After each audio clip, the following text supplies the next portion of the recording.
3:30. Will everyone please silence their cell phones and stand for the Pledge of Allegiance? I pledge allegiance to the flag of the United States of America and to the republic for which it stands, one nation, under God, indivisible, with liberty and justice for all. We have Reverend Don Hanna here from St. James United Methodist Church to give the invocation. Please go to the podium. Yes, sir.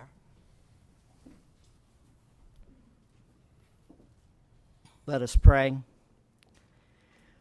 Lord, I pray your blessings upon our school board this day in the deliberations that they make.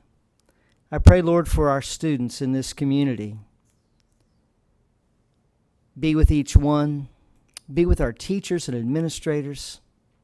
Lord, we give you thanks for the dedicated service of all those who help to educate our children. And I give you thanks in Christ's name. Amen. Thank you. Thank you very much.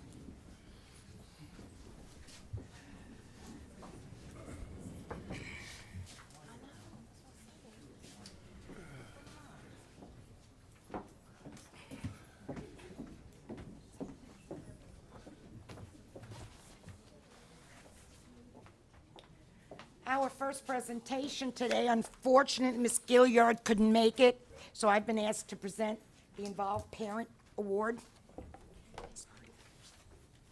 Would Juanita Davis come up, please?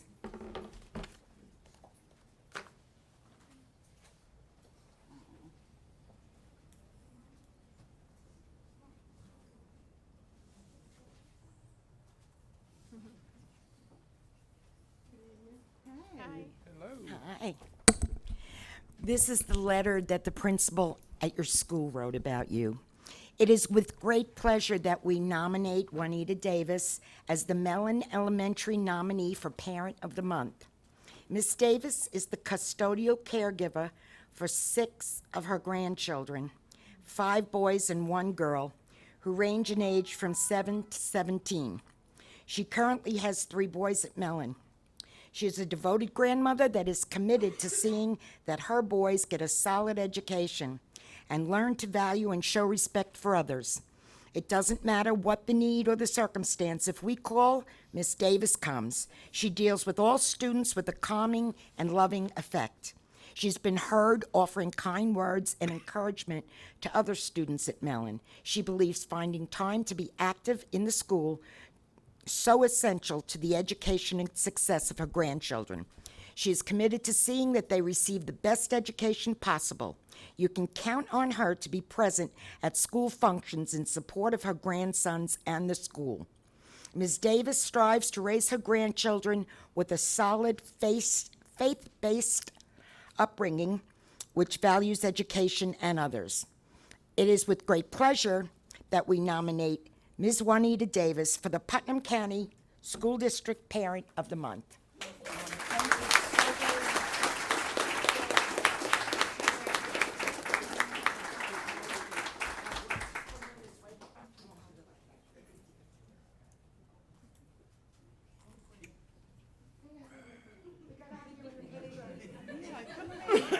I want to be in it.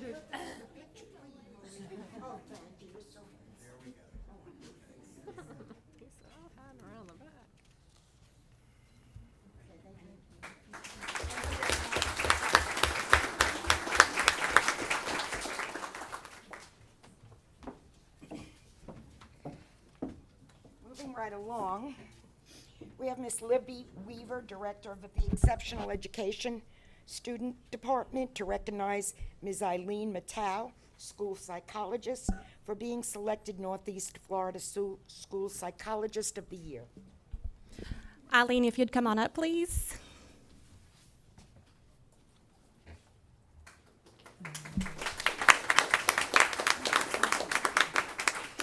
I am proud to announce that the Northeast Florida Association of School Psychologists has named our very own Eileen Mateo as our School Psychologist of the Year. This award is given to a school psychologist in the Northeast Florida region who exemplifies professional responsibility, growth, and leadership.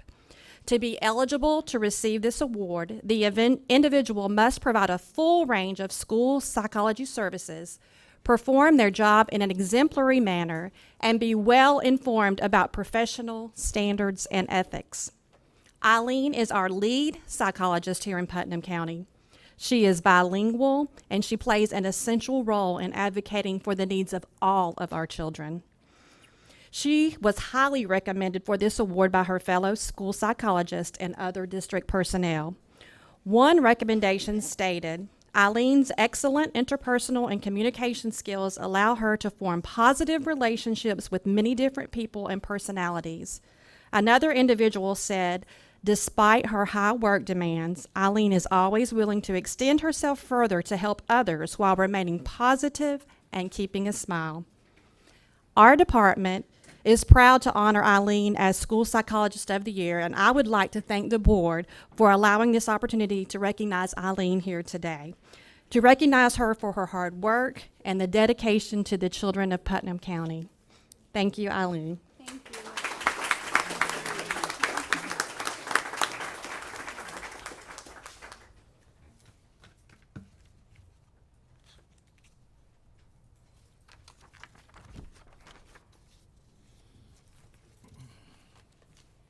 And again, she represents the entire northeast region of the state of Florida. And a very wise man once said that a rising tide lifts all ships. And I really feel like having her as part of our community and our system really reflects well on the work we're doing right here in Putnam County.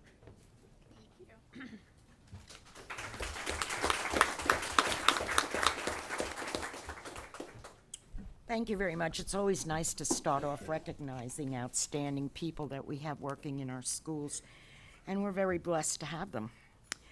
Okay, Crime Stopper poster. I bet you that's why they're here. Crime Stopper poster winner awards. All right. Please come up, Mr. Lazara.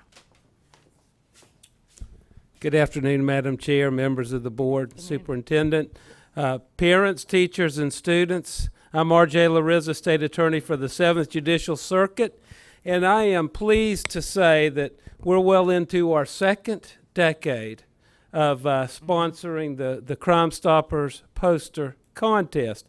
Each year we do it in all 4 counties in the 7th Judicial Circuit, and I'd like to commend Putnam County today. We've had the most ever, I believe, children participating in the event this year with 162 kids.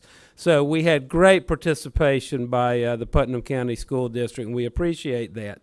The theme is making your school, your world a better place, and the kids, it's up to them to decide how they want to depict that or draw it on these posters, and then they're judged locally and then judged circuit-wide.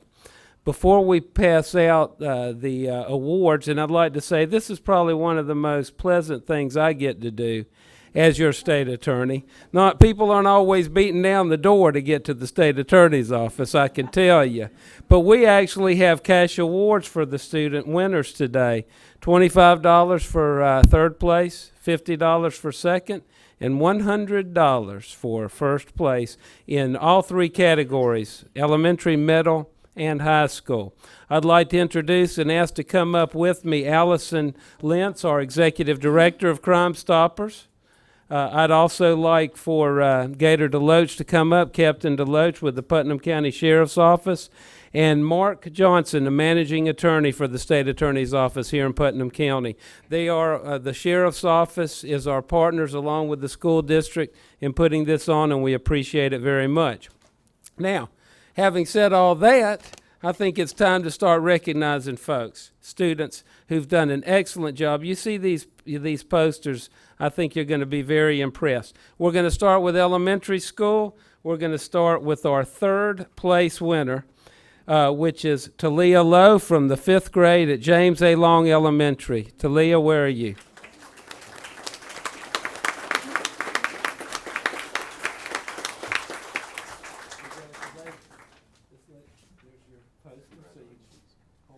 everybody to see. Let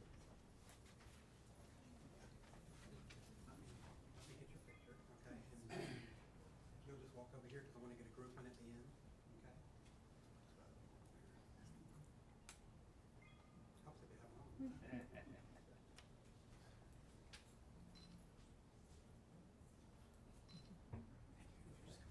Oh, don't want to, you want to grab that money. And there's your plaque as well. Okay.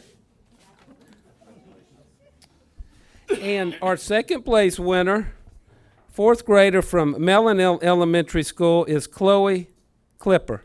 Chloe? Congratulations. Come on over here. Just turn that around so everybody can see it.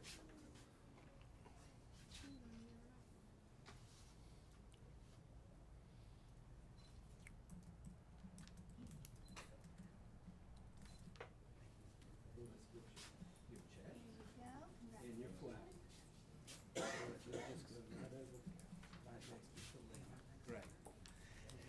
And our first place winner on the elementary school level from Mellon Elementary School, fifth grader, Contravius Edwards. All right.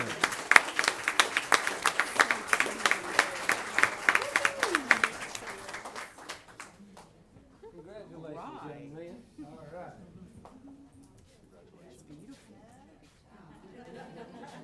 Let's take this.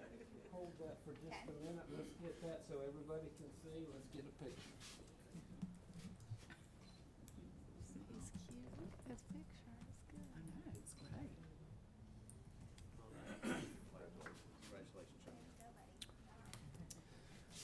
Okay, that's elementary school.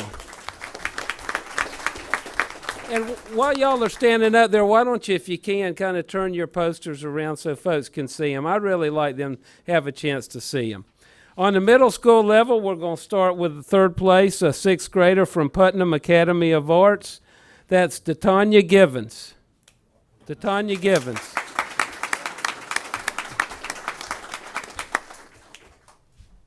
I like your shirt. Congratulations. Let's turn that around this way and face. There you go. What school was she from? Putnam Academy of Arts.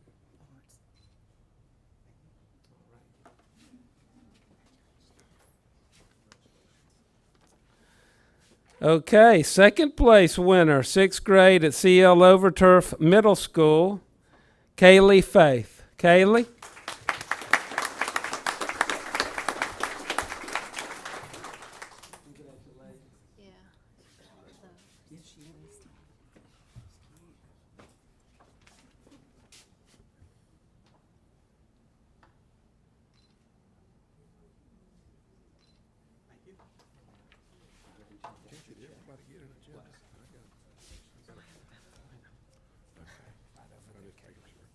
And our first place winner for the middle school level from QI Roberts Middle School, sixth grade, Jessica Daly. Jessica, where are you?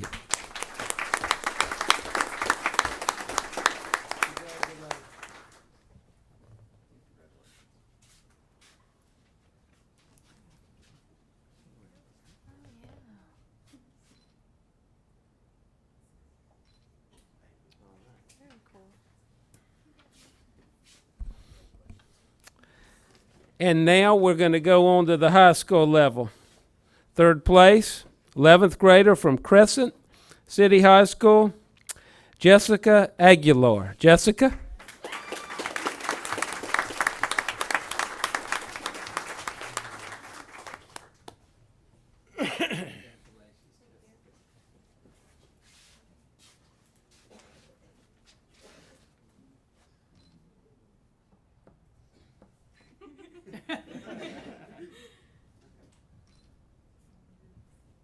I'd laugh too if I had to have my picture with Captain Deloach. Yeah.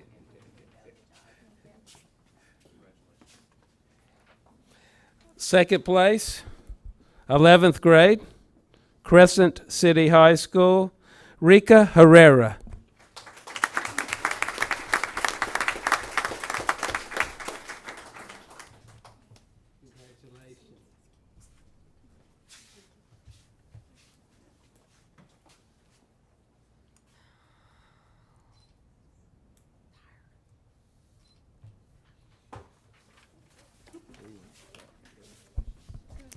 And our first place winner, a 10th grader from Crescent City High School, Stefano Demora.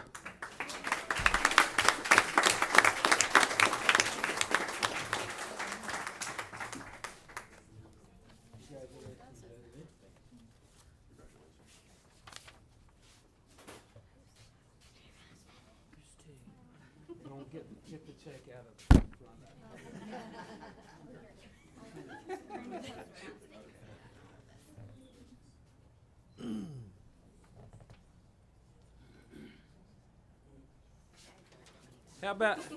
How about a round of applause for all these folks, huh? All right.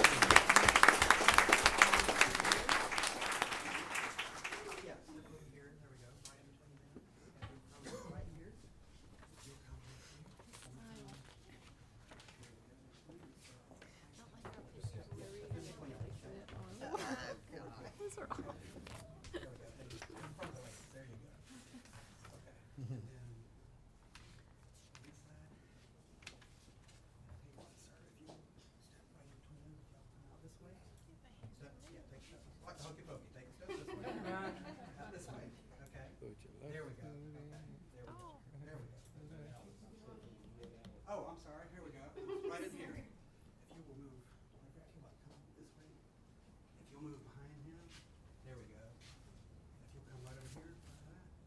Reminds me of Sheriff Hardy. Okay, we've got all the Brady's and the Waltons in here, hold on.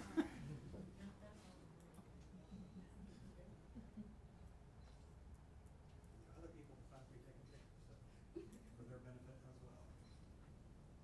All right, I appreciate it, thank y'all, congratulations.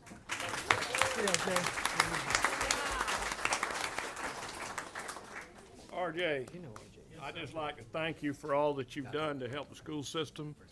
Your staff and you guys and Gator DeLoach and the sheriff's office, Rick Ryan, everybody.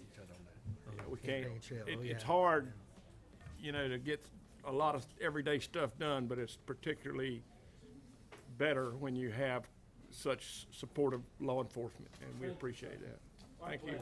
You bet. Thank you.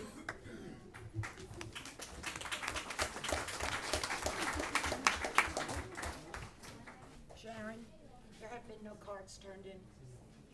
Okay, I have no cards turned in for public comment, so there is no public comment today. He says he turned one in. Who did you turn it into? No, but you have to fill out a card, I told you. Get him a card. Get him a card. You need a card? Sharon's got them. Sharon has She's them. getting them. Just let him fill it out after while he's talking. Yeah, why don't you come up and speak, Mr. now. Evans, and then you can fill that out after. And you have 3 minutes, sir.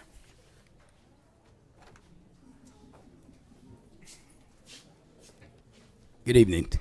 My name is McKinley Evans Jr. I reside at 15400 Shortcut Road, Crescent City, Florida. I had a lot of things to say, but I got a little bit of change of heart here. And the change of heart is that, Superintendent, I want to thank all y'all for your time, your patience. We also, I went back over some of the meetings, and you had a good send-off for the troops, and that's very patriotic. I was real happy about that because I'm a frontline Vietnam veteran myself. Basically, we want to, the South Putnam parents and group that we're in, we want to thank all of y'all, and we want to move forward from here. We want to work. We're going to work with you all. We're going to work with the school superintendent. And we're just going to start off fresh right here and go the way we all can go to make everybody happy and for the good of the students and the community. And I like to show a good gesture of moving forward, if I may approach the superintendent with a shake of a hand and we move forward. Thank you.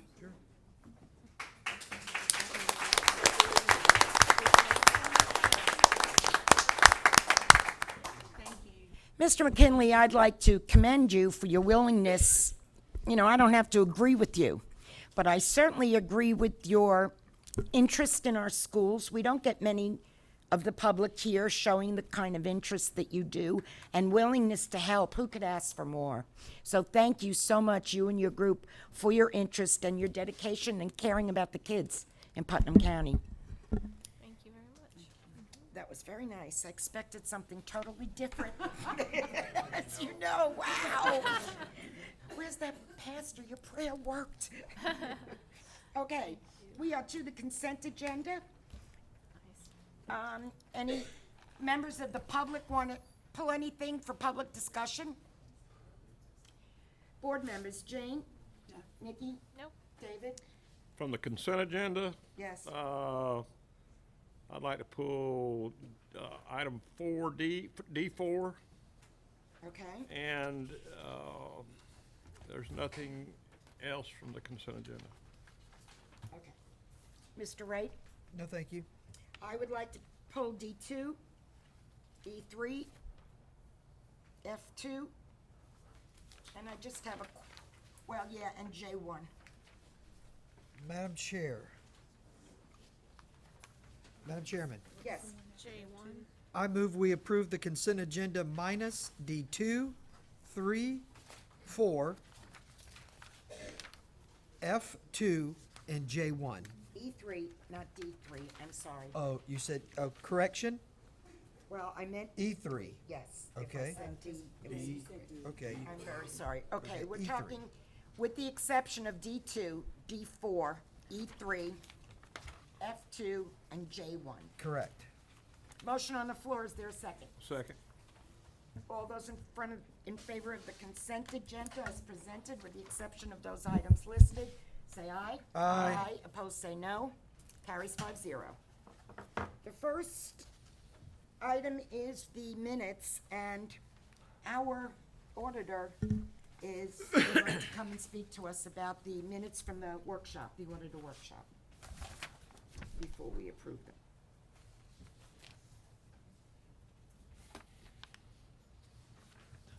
Good evening, and thank you for the opportunity to speak. My concern is that as an external auditor for some time, I read these minutes and take them to be factual and not opinion. And so therefore, I wanted to address a few of the items. The first being, and I just addressed this so that you see that before you is the policy for the board auditor that has been developed by the attorney, and I have just shared that with you today so you can see that we're moving forward on that. The second item was the board auditor job description. States the original intent was to focus on internal audits. However, I would respectfully submit that that is an opinion and was not supported by the job description as a whole. And therefore, I don't think that should be included in the minutes. Next, the idea is brought up again that the auditor does not feel she should be limited to internal accounts. And I think that we had discussed that previously and made a point of that in the job descriptions, and therefore I didn't see why we were rehashing that or that was included in the minutes. Okay. The status of the board auditor contract. The first two columns, or first two comments, I, again, don't really see the need for that because the third point is that we need to get an opinion on the status of the current contracts. So I don't think we can say for a fact that items 1 and 2 under that heading are indeed fact. There was some discussion as to the necessity for a full-time auditor if they only work on internal accounts, but I guess I just didn't see that as an issue as well, other than the hiring, the cost of hiring an external auditor for that position. So the next piece, the board auditor visits the school regarding internal accounts. This only reflected one side of the comments that were made, and I'd like to address that in several respects. First of all, I wanted to say that visiting the school and being in communication with the bookkeepers are two totally different things. So I don't think you can make an assumption that I am not in communication with the bookkeepers based on one analysis. Secondly, let me see, pardon me. Yeah. Secondly, in that conversation, there were some schools that were commented on, and under my understanding of the statutes is that if any investigation is underway, regardless of the facts of the issue, if you will, that we don't discuss that in a public forum. And therefore, I would like to abide by that statute. Furthermore, the idea of this particular investigation or inquiry, if you will, on behalf of the persons that made these inquiries, I don't see that that was warranted or part of their job description, if you will, because I work for the board.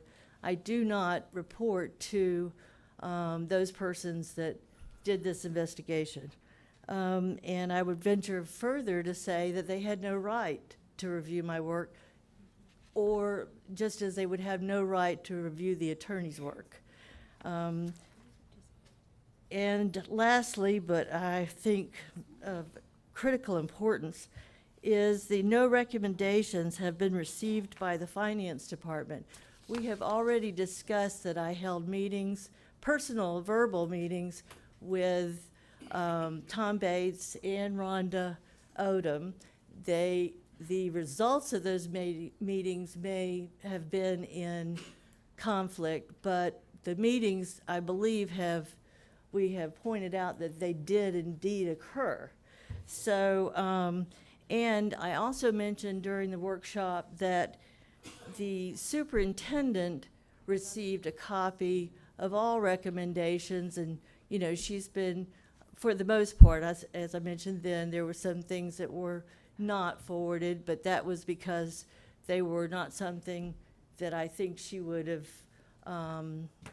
been interested in, and nor did the board seem to think, or the board person that I was working with at the time. So I didn't forward her that, but as I said in the meetings, all those recommendations did go to the superintendent. She's been copied on my work, and therefore, if they were not forwarded to her staff, that is not an issue on my part. And and because of that, I felt the need to bring that up, because I don't think that the minutes actually reflect what I think that the meeting, all of the statutes of the meeting, and if something is going to, in my opinion, discredit me, then I want it to be a factual comment and not one of opinion. Thank you for your time, board. Thank you. Thank you, Susan. I think, I don't know how to solve this. I understand where she's coming from. And, you know, just like the contract that the board never saw. Nikki was the only one that saw her contract, too. And, you know, one thing right there is that who's understanding. Remember that one? There's a line in there. It was the understanding that the original intent was for only do internal audit accounts, and I don't know whose original intent that was, because it certainly wasn't mine. So I understand it needs finessing, and why don't you do up a set of minutes, and we table this and vote on them next time? Why not? What's wrong with that? I would object because really clearly in the minutes, it says board members discussed the following items, and the point of minutes is not factual. This It's is not a factual. discussion. It's a discussion. You Minutes. can't, but you can't just pick and choose. Like I mean, But it said clearly that these minutes are board members that discussed the following items. We discussed and those what did we items. discuss? We discussed develop a policy. We discussed the original intent was to focus on internal accounts. Now, that could be looked at in our original workshop when we decided whether or not to hire a board auditor. That could be gone back and looked at if we want to. So how would we do that? Look at the video? Yeah. But then we don't need minutes. I never saw us do minutes the way these are done anyway. The board discussed whatever. One sentence is all I've ever seen on a workshop before. So when it got this big with Okay. excerpts, that's, So, I believe, why Susan is trying to just. so our workshop minutes aren't, maybe you're saying our workshop minutes aren't consistent, because I've never looked at other workshop minutes They're before. they're statutorily meet the statute of taking minutes, but there are things that could be omitted or maybe written down that didn't actually reflect what happened. The best thing to do would be go back and watch the tape. Good tape. Usually, the workshop minutes just say, the board had a workshop and discussed whatever the subject was. That's Okay. the way I've always seen them. So Okay. now if we're gonna put conversations in there, we have to put in both sides, or I understand none, what you're or saying. what. So if we continue to keep our workshop minutes as real generalized Sure, then we can always statement, go to the tape. and then we always have the DVD if there's ever agree. a question, that would Rather probably than- be less work. So Back and you're- forth. okay, Madam- Who said what? I'm sorry, Madam Chair? Yes. I was just consulting with the attorney on this. Just want to be legally correct. If we do not have written form of the minutes, the question I posed to Mr. Douglas was, is a recording sufficient? Is that a sufficient form of documentation? So, I'm just putting that out there that, we just need to And yes or no, see is what that? that is. I would have to research that. Okay. I would think that a recording alone would be sufficient, but just having been asked the question, I want to give a correct Well, as response. far as like, even with the courthouse, now they have DVDs and now legal transcripts, you don't have to have a court reporter anymore. So if we're, They don't?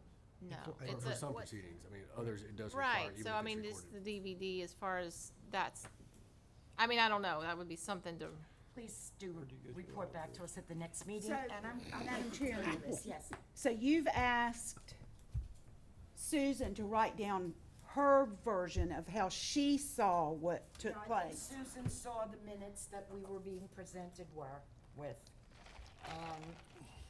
That's what I was saying. If Susan wants to write hers, and then we can hash it out, but the easier thing is to go back to the way we used to do it.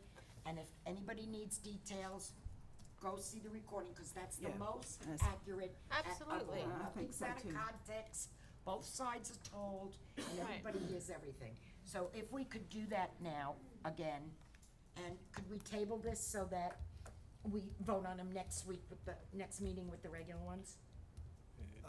Is that Charlie, okay? you'd have Yeah, to do we- help us Do we have to have a here. motion to table? But it might be whoever made the motion to pass it or seconded that motion to rescind it. I don't know. we just- It's only been pulled, It's so never there's, been there's, passed. there's, Okay. there's a Yeah, motion on it's the been floor. pulled off the Ma- consent Madam agenda. Chair, I Yes. move we table this item, so our attorney can look into, the legalities of just using the recording, as sufficient, legal documentation for our, board proceedings. Second?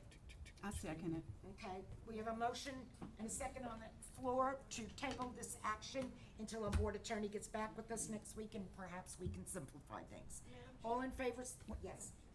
Clarification on the motion, is it just this one set of minutes, or is it all of the minutes? All workshops. Yeah, all of the minutes on here, all of these item workshop D2. minutes Yeah. have been approved. Okay, already. where, They don't go away, I mean, Yeah, they won't go away, is it just this workshop set of minutes? well, then or we are have you to do tabling 3 all of them? motions, all right. I just want clarification. We're tabling item D2. Entire item. Yes, please. I'm just trying to simplify it, or I'm gonna Yeah. call the question. All those in favor say aye. Aye. Opposed, say no. Carries 5-0.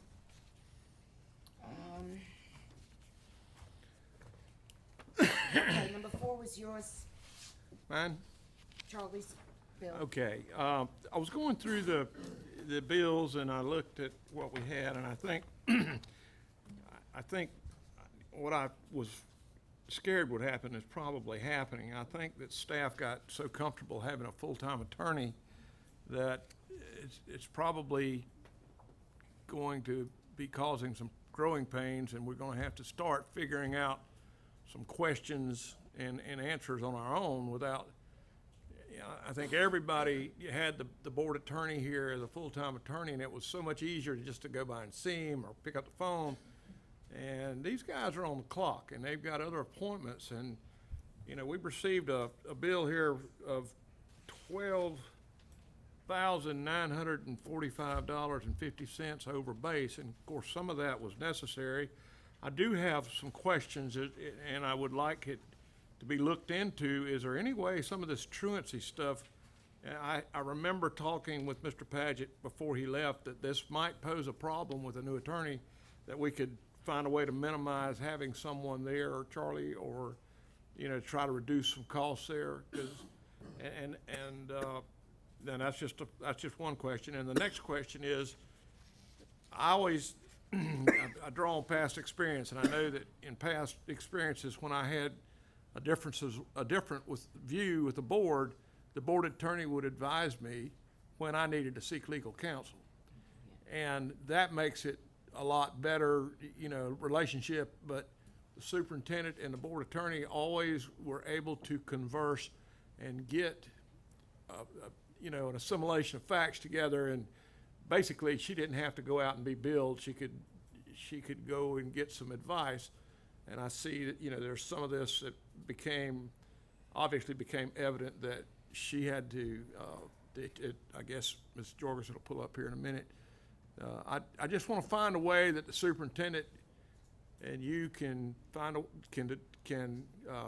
dialogue, if it's possible with you. I mean, other board attorneys have done it in the past, and then when I had a disagreement with or a pending altercation with the board that the board attorney could not represent me and had to represent the board, he would notify the superintendent, and I assume you're doing that now, but I just want to make sure that we try to find a way that you guys can maybe communicate on some of the piddly stuff, and she won't have to go out and pay somebody to give her information, because you're kind of flying by the seat of your pants if you don't have a good relationship to be able to discuss things. And I think the board would not mind you giving her some advice, you know, and some, at least to help her get through the day. But this deal with the truancy, I think there may be some avenues to not have to go throw so far into it. I think we've got $7,000 in truancy cost, and what are you suggesting, that we not have an attorney? Do you think maybe we don't have to have one? no, that's absolutely 100% not what I'm suggesting. Oh, I didn't understand. I don't know what that is. You could just, Go ahead.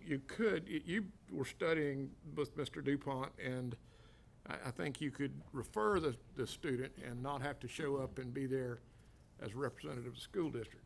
Am I right or wrong? Well, and I hadn't had a chance to talk to Mr. Douglas about it, but I did research how St. Johns County, because a friend of mine does the truancy court there, whether it's I've looked into the Florida law, whether it's required or highly recommended, and the law states that the superintendent would herself or designate somebody to, because it's civil law. So in that case, if we used Miss Christy May or those kind of representatives, would the attorney have to sit through all the proceedings or just file? And that's what I was trying to get an answer to before I made any decision. But since it's been pulled and discussed, I felt, well, we need to, you know, that was my line of reasoning and research behind that, so that we would just have court proceedings. It's like on the bill it says, like all the sit meetings and all that, that's not necessary. We have 10 to 12 people sitting on a committee through juvenile justice and the Stuart Marchman, all the people that are making these decisions. The only thing, the filing petition for the truancy is the only thing, just my little opinion, that's not been confirmed by a judge yet. That's what I'm saying. I can't say it's not been until we confirm it with the judge, but according to how the law is written, the designee can do everything except file that petition. And these are growing pains because we're going back to a system that we had for years, but this is new for Charlie as well to represent the school district. So, you know, I just think it's got to be a way we can work We've this never out. had truancy court. Judge DuPont came to me and said he would like to do it and asked to take one of our officers, Christy May, to St. Augustine to observe how they do it. And that's what he did. He never told me that I would need legal representation at every one of these. I assume that's what Christy's job was. And the first two that were done, Mr. Paget, he just filed. He didn't go to the meetings. So, I mean, I was surprised. I didn't know that we were going to have legal representation at those meetings because of the number of people. And the judge offered to do this. I figured he knows what he's doing. But that's, I mean, I don't know. Okay, well, moving the meeting along, I think Charlie should, our We'll board look at it. attorney needs to determine whether or not you need to be there. But I understand what you're saying as far as the superintendent and her staff having access to Mr. Douglas, but we can't expect him not to bill us first time. I didn't say that. Yeah, but he was still He's- gonna he's- get He's bills. busy. It's just, there just needs to be a way They're to. working very hard. There's I 3 know. and 4 of them working at a But time. to clarify, I mean, looking at the bill, there's no personal communication with the superintendent or her staff. So I would not want the message to be to the staff that don't call the attorney, you're gonna get billed, because I don't see any of that on the bill. I see mandatory things with lawsuits and things that had nothing to do with calls to the employees, from what I can tell, unless I'm mistaken a bit looking at the bill. And that is the case. That's our interpretation of our retainer agreement. Is that Correct. the retainer includes conversations with the superintendent and staff. And I can attest, and I hope other staff members will back up, that we spend a lot of time with the superintendent and the staff that we do not bill for in Bill. addition to the retainer. Right. And they need to, staff should probably redirect a lot of their communication to the superintendent to handle that, because if you get, she may not know when somebody's giving you a call because it was so easy to do in-house. Nothing against you. I mean, and Joe Pickens was here for many, many years, and it was easy for people to just direct stuff to him, and you know, you're feeling it out, and you're getting, you know, along with it too. So I'm sure we can work it out, but I just want you to So you'll look at find it. out about the truancies, and I will entertain a motion to approve. I item make a D4. motion to approve item D4. Second. Motion and second on the floor. Any further communication, conversation? All those in favor say aye. Aye. Opposed, say no. Motion carries 5-0. The next is E3. And really, I just had a question about that. It's on our agenda, not NEFEC's, because we're signing our part of the agreement for these services with NEFEC. At least that's what I could get out of the 19-page thing. There's like one contract in it for us, and then there's all these other counties. So they are a virtual instruction provider. Does that mean that the kids who sign up for, Mr. Simon's saying you can't hear, you gotta put the gotta microphone on. you can't hear me? Who can't hear me? Do that again and see if I can. Anyway, what does NEFEC do as a virtual instruction provider? Does anybody know? Yes, and Renee, if you'd come on up. We do have do we have somebody here from NEFEC? Come on up. You always have a representative come on here down. from We're there, NEFEC guys. to answer questions from the board, but this, Oh, you finally get. yeah, we always. You're the short straw. I know how it works at NEFEC. Actually, there's 2 of us here today. Oh, 2 short I'm here straws. Wow. special just for this item, so any Wow. questions that you may have about it. Good. So we Shane, are. Dr. Shane Fairbairn is representing NEFEC today, and he does deal with this, so thank you for Yes. being here. Oh, yeah, you're welcome. Well, Madam Chair, we offer virtual instruction services to 18 different districts throughout the state of Florida, mostly rural districts, and this RFP was for any provider to offer services for those districts, whether it be blended, virtual instruction, face-to-face, any of those options. So we Students. for students, correct. So we wanted to make sure that all of those costs and services were outlined before we went with the provider. That's why we asked for the RFP. Okay, thank you very much. You're welcome. I just really didn't understand, I still don't understand all of it, but at least this piece I do. I'm still learning a lot about it myself, too. Okay, Thank thank you. you very much. Okay, F2, agreement with API for paperless records keeping. Are we I- good? We You gotta did- move on that? You gotta, We don't you have approve to it? vote? We have Oh, to approve it. sorry, thank you. Yeah. I didn't want to pass, no, I'm only kidding. I'll entertain a motion to pass item E3. Madam Chair, I move we accept E3. Second. Motion and a second on the floor. All those in favor say aye. Aye. Opposed, say no. Carries 5-0. Now, on to F2. Our attorney has asked that I remove F2, and he's going to speak to us. F2 is the contract that, API. Yes, we have worked with Mrs. Decabellis and also Mrs. Shepherd. There were some initial concerns with language that was in the contract. We've addressed those concerns. The indemnification language is going to go in there. It will help protect the district in case things go south. However, the district is still looking for a very specific type of insurance because the general liability insurance, there are some exclusions, and we need to be sure that we purchase insurance.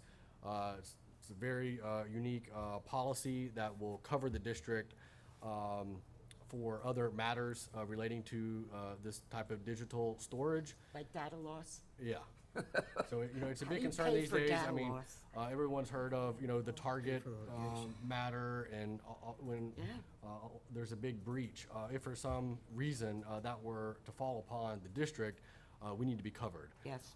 So that is currently being researched, and we need to know what type of insurance we can have, the nature of it, what will be included in the coverage, what will be excluded in the coverage, be able to confer with the vendor that they are acceptable to any changes that we would need after the insurance is procured, but also the cost. How much would that be? And if the cost of the insurance would necessitate further negotiation on the cost that is highlighted in the initial proposal. So that's something I feel would benefit the board to make sure all those loose ends are tied up before a final approval. So I'll entertain a motion to table. Make a motion to, yes. Thank you, Madam Chairman. I do have Mr. Rodriguez here with API. He may be able to address some of those questions that you have with other districts who have secured the insurance that we're talking about. Mr. Rodriguez? Sure. Yes, the insurance that you're looking for is basically data loss insurance in the event of a breach or any kind of, as you're hearing, hacking going on in the stored locations. Yet, your agreement with us has insurance by us for the district, to cover the district. And the terms in the contract also cover the liability, not only of the board members, but of the district in an event that were to happen. Other districts around the state that are using our system also has that. I'm more than happy to connect the dots with other school districts so that you guys can match up the same liability. But also just rest assured that our coverage for you, we bought special liability insurance for data protection, because that's the only way our company can provide services to the districts, not only in Florida, but throughout the country. We do service school districts nationwide, and in Florida alone, we have over 12 different school districts, some of the largest ones using our system. The largest one would be Broward Schools. And basically, this contract is for just that, data storage. It's for documents, so it's basically replacing filing cabinets that you have today Scanned in and and scanning the indexed. documents and being able to access those. And I saw that you'll provide 10 scanners. Yes, 10 scanners. And we're also providing a few other things too that is not clearly defined in the contract, but it's part of our services. Your information is not only scanned into the system and stored in the same data center as our federal government uses up in Washington, D.C., but second, I know sometimes that may not give us great, but it's also replicated to a secondary physical site in event anything were to happen. The agreement also holds that it always will be replicated to a secondary site in event one site goes down. So at any time, there will be always a copy. Second of all, the backup of the information is handled in a much more efficient manner than even at the school district themselves. We back up hourly, and in certain areas, we back up every 4 hours. And a typical school district backs up daily. So I'll give you that, that kind of level. From that respect, it's something that we would be more than happy to work with you. I think the attorney has noticed our willingness to adapt the contract as necessary. We do work with school districts of all sizes, and we're here just to help. So really, 10 scanners is just a drop in the bucket to what our district would need. Right, it may be enough, it may not, and here's the real facts of the matter. Today, with the district, without doing anything, is probably spending 10 times more than those 10 scanners would ever cost. And Oh, yeah. moving forward, an example, Broward Schools, I use that as an example because it's such a magnitude. The savings involved to them since they implemented our system is over $7 million. And that's a large district. But if you extrapolate that, multiply that out by the number of students, it came out to about $30 a student. So you can see the kind of savings that our systems provide. And that's ongoing, because from day one, there's a lot of elimination of actual printing and delivering of information on paper. Thank you. I was just going by, we utilize this process at the college, and Mhm. we have 10 scanners in my office alone in records and admissions, so I'm just thinking, I mean, school sites and Right. the business office and, And the 10 scanners are just to start in our department, just starting with employee records. Now, as we begin to expand out, if this is working into student records, then we are gonna have to. oh, so we're not scanning in student records yet? No, ma'am.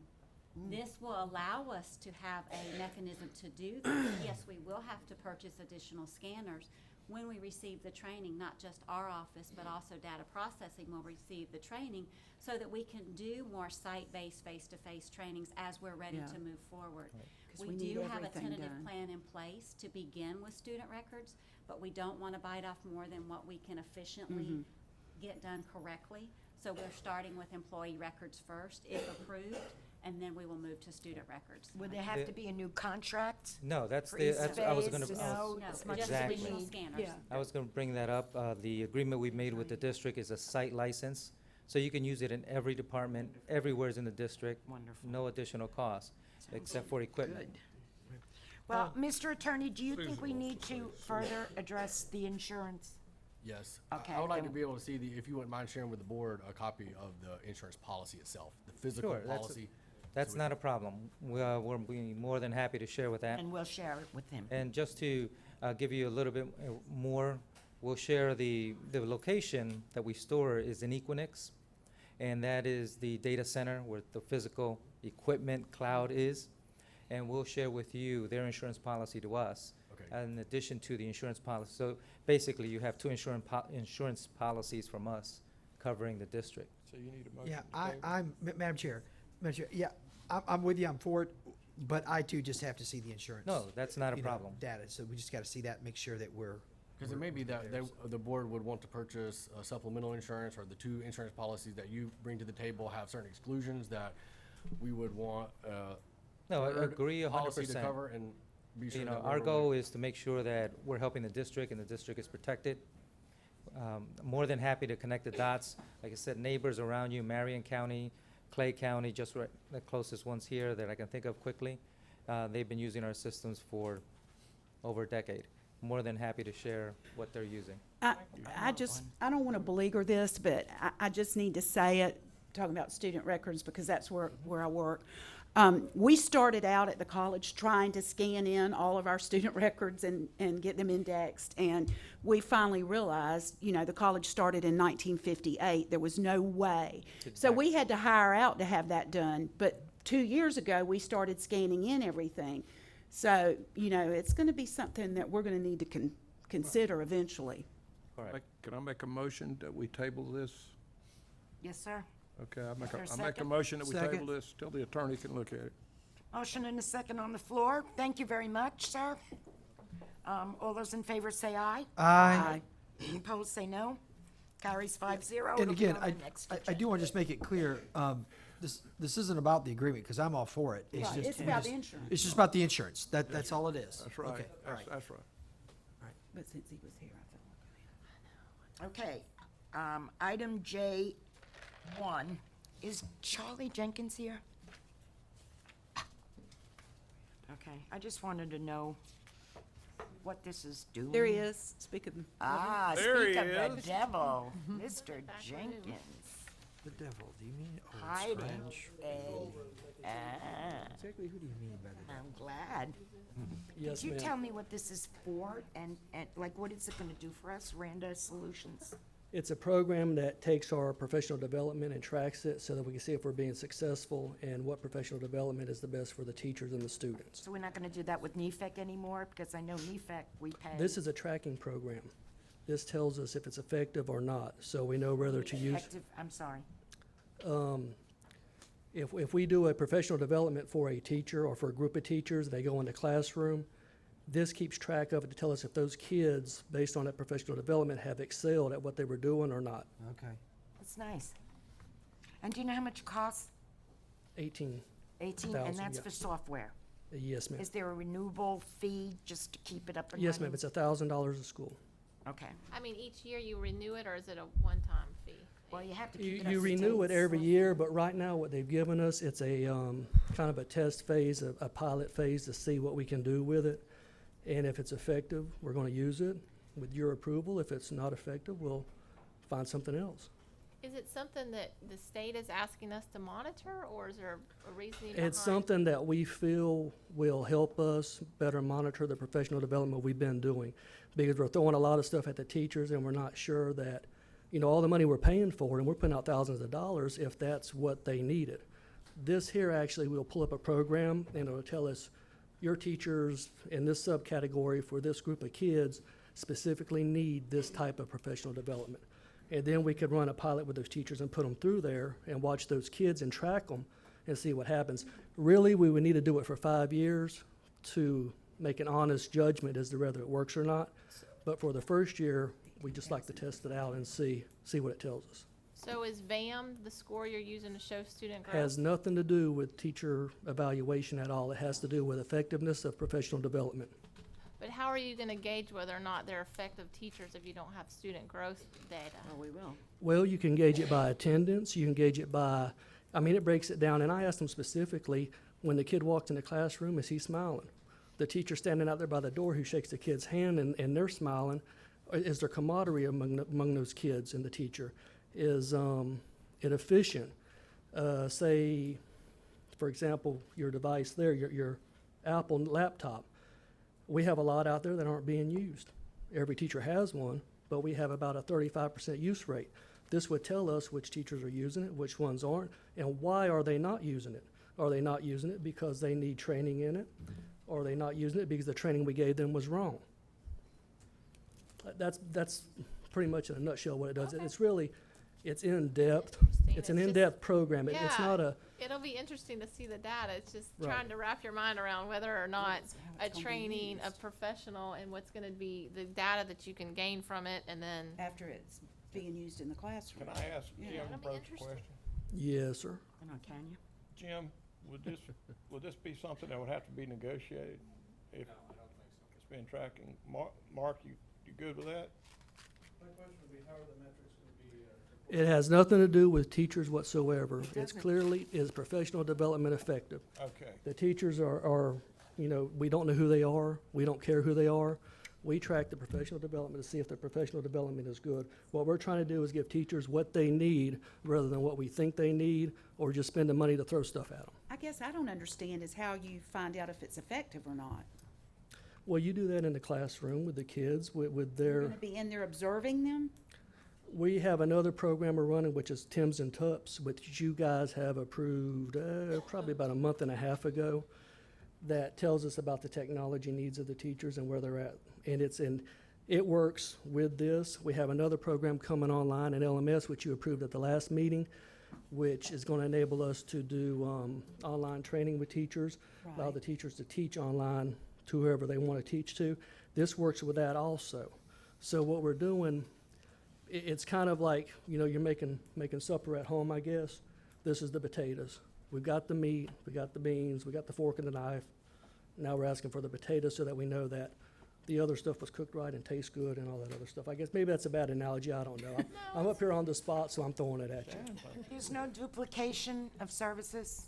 No, ma'am, this is totally different. Everything And as a just- matter of fact, you'll see you only had one bid on it because this is the only company in the country that offers a service such as this. The other alternative, which we had spoke about last year, was for us to actually stand by each door and track each kid when they come in. And I don't want you guys to think of professional development just as in increasing a student's test gains, because we're all test mindset now. This is about increasing students' belief in themselves, self-esteem, how they look at the world. Do they want to come to school? This is about attendance. This is about discipline. This is about everything. And the way you gauge that is simply, I mean, a lot of it is if you have a group of kids who you watch that came in the classroom and are angry, and you have a 75% attendance, issue in that classroom with kids not coming to school, all of a sudden you have, 85% of them coming to school and are smiling, and you know what you're doing's right. But we got to find the problem.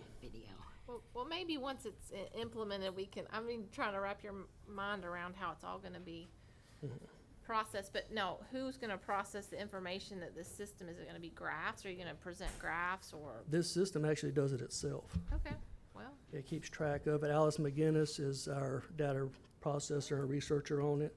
She's actually dealt with it in depth, and it'll track it for us. Won't be a monkey survey, will it? No, sir. is there any other districts But we're around our gonna plan. area that use it, that we could? Bad, wasn't it? Honestly, I don't know. I don't want to tell you right now because I believe there are, but I don't want to quote you on it Okay. because I'm not It's just absolutely sure on it. very interesting to me to see. Thank you very much, Charles. I will entertain a motion. Mark's got another question.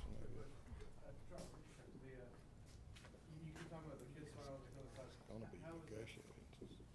Yeah, Mark, would you come up, How does please? a I'm smiling sorry. kid Can't increase hear a you. kid's buy into the school system? No, it's just I think it's a reiteration of one of the questions up here. You know, how is that, you mentioned the students smiling when they come in the door, how is that measured? What are the By- metrics that are actually gonna be? That's measured by a smile on the kid's face. So somebody's gonna be in there, oh, that kid smiled, that kid No, smiled, no, that see- kid. See, you guys are being silly, and you're trying to get minute. Charles, we're not being. No, We're no, not checking if they're tying shoestrings and all that crazy stuff. If a kid is happy, a kid will be smiling, a kid will want to come to class more often. When you walk around the school, you'll see an environment that has been improved. Okay, you won't see angry kids, you won't see half of a classroom empty, you'll see a classroom full. How is that measured? That's measured by simple observation, yes. You're not walking Okay, around with a that's what I'm checklist, asking. but Who's you're doing not the observation? following, That was the question I you're not asked. following every single kid. Who's doing Alice the is in charge observation? of that. The teachers or the? Alice. Okay. Is there a There, you can have tutorial? this. No, I'm just curious. Does it say anything in that contract? It has nothing to do with teacher evaluation. It has nothing to do with tracking teachers. The teachers are anonymous in it. The Okay, only so thing you it'll know only is they be in attended. certain teachers will be tracked that have been through this Professional development will be tracked. Right. I guess I'm dumb, because I don't get it. I don't get it I mean, either. I'm Okay. sorry, I'll just If come you talk to take- you about it, Charles. Tutorial I'll or- just come back. If you and see take, you about if you take a group and you put a group here and you test them on one thing, you put a group here, you test them on another thing, and you have another group you didn't test on anything. This is gauging the difference between those three groups through the groups, not the individuals, the groups. Okay, okay. So then it's you know getting a what it little needs. clearer. Now, in order to do that and know what you need, it also gauges with surveys and such, like the TUPS and the TIM survey will gauge what we need so that we're not duplicating and just throwing garbage professional development at them, Okay, All right. okay? That's- it's getting a little clearer. So the metrics that will be rolled into this system, you mentioned the TIMS, so students will be completing the integration matrix, they'll be looking at that. Here, talk about that. I'll Sure. get yelled at when I get back here. Which metrics, other than the individual observation, Miss McGinnis going through the schools, you mentioned surveys, specifically what kind of surveys, the students will be taking surveys? No, this program is made by the company. They'll be tracking most of the stuff for us. But what, my question The is. principal won't be doing it. I won't be Okay. doing it. It's not a teacher issue. Gotcha, I understand that. What metrics, what's gonna be measured here? Okay. You would have to review the Randa contract and look The at their software to me to effectiveness explain of it. the No, no, no, professional what- development. That's all it is. Right, I but that's can't- the outcome, whether it's effective, but what metrics, what's gonna be measured in the schools that will determine whether that professional development is effective? I'm gonna say it again. If students show an improvement in attendance, if students show an got you. improvement in Attendance, we can measure happiness, that. they wanna be at school, they're smiling. If 10 students show an improvement in discipline, Yep. if students show an improvement in the use of technology, if students come How to is that part school measured right and there? the That's- students are coming to school better prepared because they have the instruments they need to do their work. How is that measured? How are we measuring those things? Some of those are very subjective things. How is that being measured? That's my question. Better than it was before the But the who's training. measuring it and what's being The measured? Randa Solutions program's measuring it. The program. Their software, yes. Software's looking to see whether kids are smiling, whether they're coming to school prepared. Alice is watching it and she's inputting So into the Alice, software. okay. And it's Alice coming is through, Alice tracking it. is not That's- measuring teachers, she is not doing evaluation on teachers. I got you, Charles, I got that. Okay, she's Um, plugging in numbers. Right, so Alice is measuring these things, recording these things for the metrics on the software. That was the Right, question. exactly, That- with the that's help what of I the was asking. software company. Okay, so Alice will be in schools. How often, I'm just curious, That I cannot tell you. Yes, ma'am. Could you come to the microphone, Tell please, us- and tell identify us who you are. yourself? Sure. And tell us who she is. Same idea. We have a child care center that we opened up in Crescent City, and it's based on, we use positive behavior support. And it's, what we do is we take the intrinsic values that are in the happiness. Excuse me, and- ma'am. Will you identify yourself and give Oh, us your my name and address, please? My name is Regina DeFranco, and I'm from Crescent City, Florida. And we just opened up a child care center, and it is going to not only help the children with their, we're going to start public speaking early to help with them with their confidence. We're going to start, we prepare children academically and behaviorally.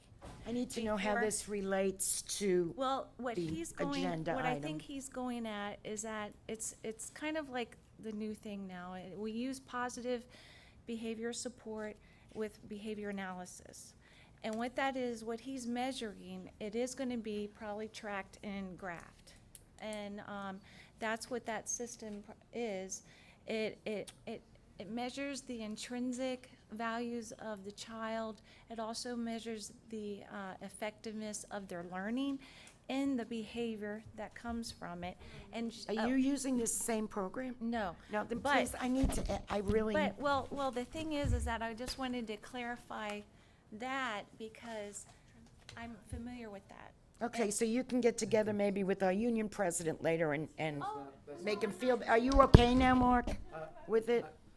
The basic thing is this measures the Effective, yeah. professional development and understand. checks the efficiency Not the of the teachers. professional development, bottom line. We really are not, from what I read, I got that. I we're understand not that. measuring the I teachers. completely have that.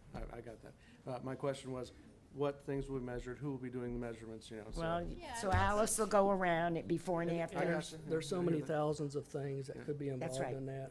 That's right. I mean, there's just thousands of things. Okay. Somebody, I'll entertain a motion. I'll entertain a motion to approve item J1. So moved. Is there a second? I second it. Is there further discussion? All those in favor, say aye. Aye. Opposed, say no. Motion carries 5-0. I would say this, Charles, is he still here? It was smiling. I can't see him. Did he? Oh, there he is. Hey, Charles, I would just say, hey, in a, some months down the road or whatever, could you come back and fill us in on this? Because I think all of us are equally, Do a little presentation Yeah. about Equally it. Or interested Alice. in- Dog and pony show. do you mind? Okay.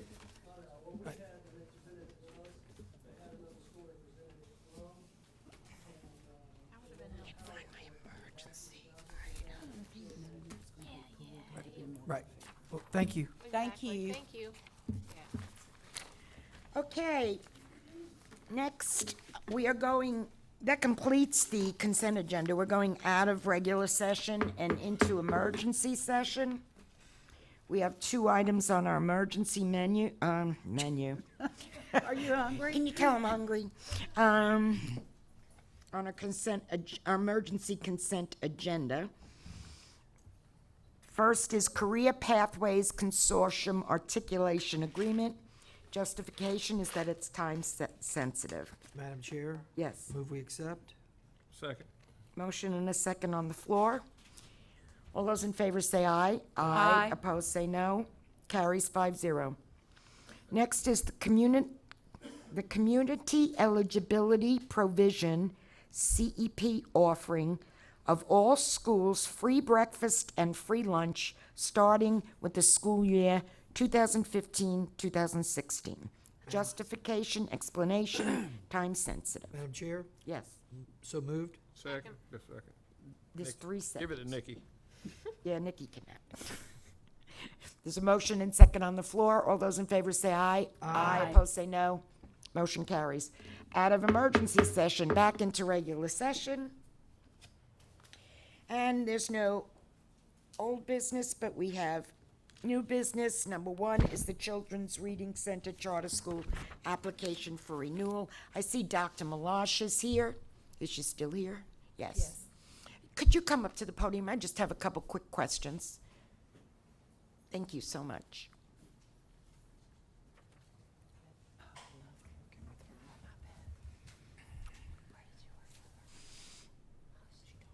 Jerry, from what I saw, this is pretty much the same charter agreement. It is. There are a couple of changes. As you remember, when we started out 12 years ago, we had a program where Putnam County teachers could take a leave of absence, come and work on their master's degree, and after 4 years, when they had a master's degree in reading, then they returned to the school district. We did that. We have several people in the school district that are working for you folks that went through that master's degree. At a certain point, the money really dried up for us to be able to do that. And we really kind of decided we wanted to keep teachers, you know. We didn't want to send them back to you guys. I apologize, but we wanted them to stay. So that's really a big difference. I make a motion, we approve. I second it. What is the length of the term on this? 15 years. Right, like, yeah. I will be an old lady, and so will you guys, except maybe Charlie. I don't plan to I be hope I'm here. not an old lady, but Or an You old are an old person. lady. I probably am. I already am. Okay, motion and second on the floor. Board, anything to discuss? Any Comments? questions, anything? You've been so successful. She's- You've been she's so great in this county. Mary has done a great You're job. awesome. Thank you, guys. Thank you. And before you vote, and this has nothing really to do with whether you'll vote one way or the other, I want to thank the school district. I mean, it's just, you go to these conferences, these charter school conferences, and charter schools complain about how difficult it is to work with school districts. And it's,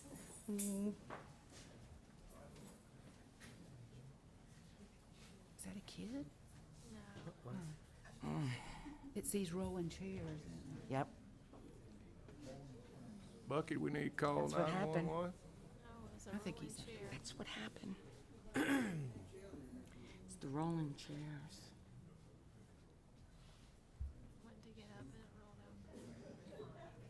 Isn't there a way we can put them in a locked position? Nope, No? How do you know? I don't see a lock on it.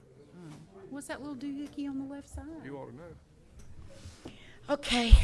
so my comment was that we hear over and over again how difficult it is to deal with school districts. You know, we started with Mr. Buckles, who just was gracious, you know, right from the get-go as superintendent when we started out, and I said, and I repeat, if you were gonna have a charter school, you You couldn't said have that. a better person You to run you it. said that. I appreciate it, and we've, you know, it's been amazing just the kind of support we've had, and I hope that in turn that we have educated Putnam County children. And I think we have. I want to recognize Brian Keith, who's our board president here. So Brian, raise your hand. He's smiling away. Hey, Brian. But any questions about anything that we do? We plan to stay around for quite a while. Well, good. Appreciate all you do. We have a motion and second. Sharon, have we voted? Nope. No. Okay. I didn't think so. There's a motion and second on the floor. Yes. All those in favor, say aye. Aye. Opposed, say no. Motion carries 5-0. Ladies and gentlemen, thank you very much. Thank you very much for all you do. Thanks, Thanks, Jerry. Appreciate you. Okay, this is very exciting to me, and I saw something about this years ago that they were going to start this, where school districts have a certain percentage of free and reduced lunch students, that they just remove the barrier and they actually serve it for free to all students. So there's no filling out the forms, and That was on the the emer- kids that was get on the them. emergency items. Oh, I'm sorry. Yeah. That was an emergency item. I'm lost. We Thank already you. Keep voted. me awake here. We It's already 4:45. approved that. Thank you. Oh, discussion, input, and action on sale of property at 169 Cricket Avenue, Palaca, Florida, to Michael Oglesby.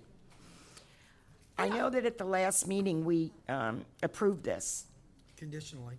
conditionally, and there has been a condition that has been brought up that, to me, changes everything.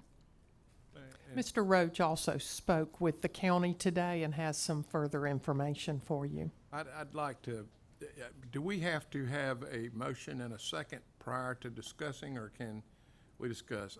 I would like to read a letter that I received from the Putnam St. Johns County Farm Bureau into the You got record. it. I want to read it into the record, if you don't mind. Okay.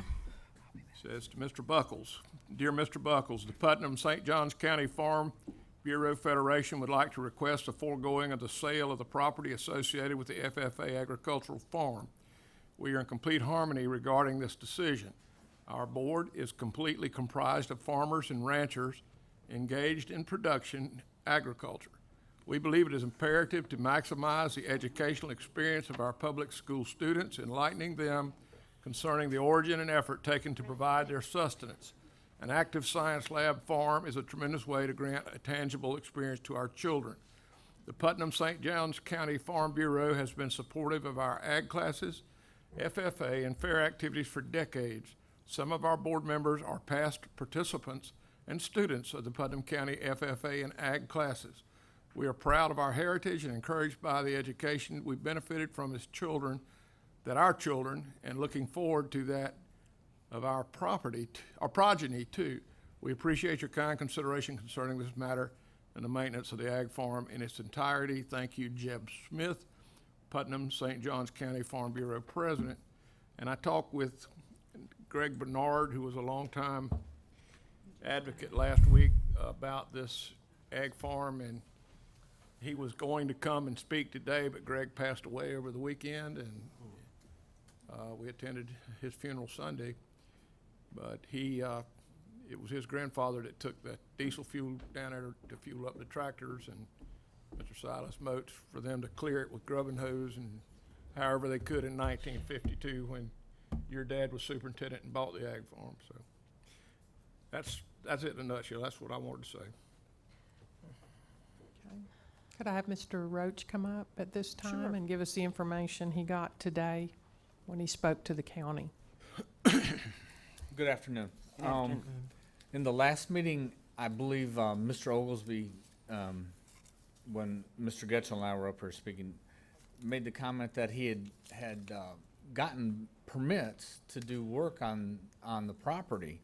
And Mr. Getchell said to myself that, or said to me that, how does someone who doesn't own the property get permits to do work on the property? So I called the permitting office today and asked them that question. And so they pulled up all the documentation, and he indeed had pulled 4 or 5 permits during the time.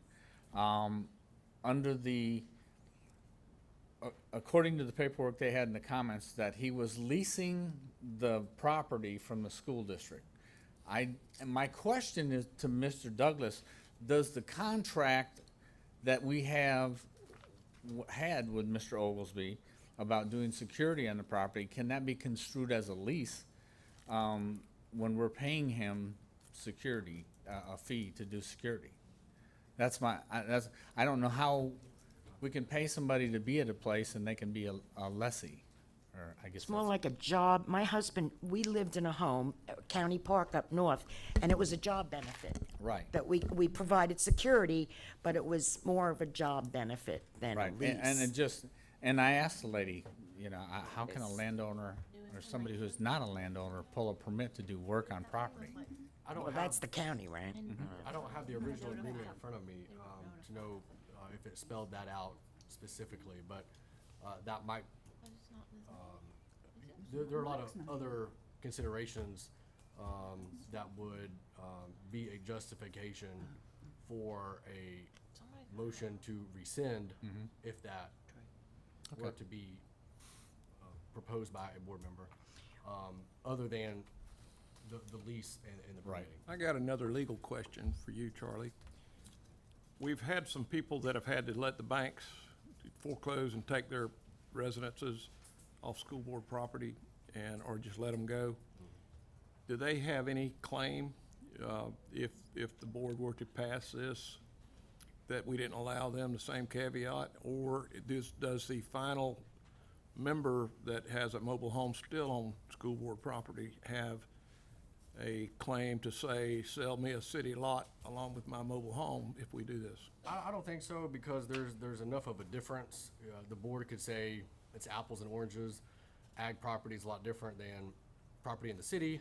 Right. The use of the property based on whether the mobile home is on a fully functioning school versus a farm that does not have a school functioning on it. I think there's enough differences that the board would be justified in separating those two and coming to different conclusions with respect to those properties. I see Jamie Mullins back there. I would just ask again that the I item be. spoke, I'm sorry. That's Go ahead. okay, Go, go, sorry. go, go. I mean, just that, we did get a very lengthy, email. There's been some calls, whether or not to the seller and the attorney, whether or not they've talked about it. But I just want it tabled just because the seller wasn't, or, no, I'm saying buyer, wasn't notified properly. And I kind of feel like, well, he didn't know he was on the agenda till Sunday night or something in that letter. It said that. Okay. I just feel like it's a little premature. Why not wait till another meeting, have proper notification to, the person's name? That's fair. That's And fair. so I Can don't we know do if I that? need to make a motion to table it. Just a lot of information I don't want to that's have been- all the public up here talking about it now. Okay. It's going to be on the here. agenda. All right, come on up. Come on up. I thought, Yeah, I figured.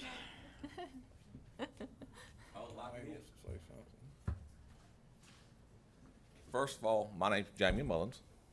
I'm born and raised here. That ag farm's been there for several years, as far as that goes. I don't see no point in trying to sell a piece of it to start with. Cut and dry. My only question, y'all, was I want to know, you selling it or you not selling it? That's where we're at.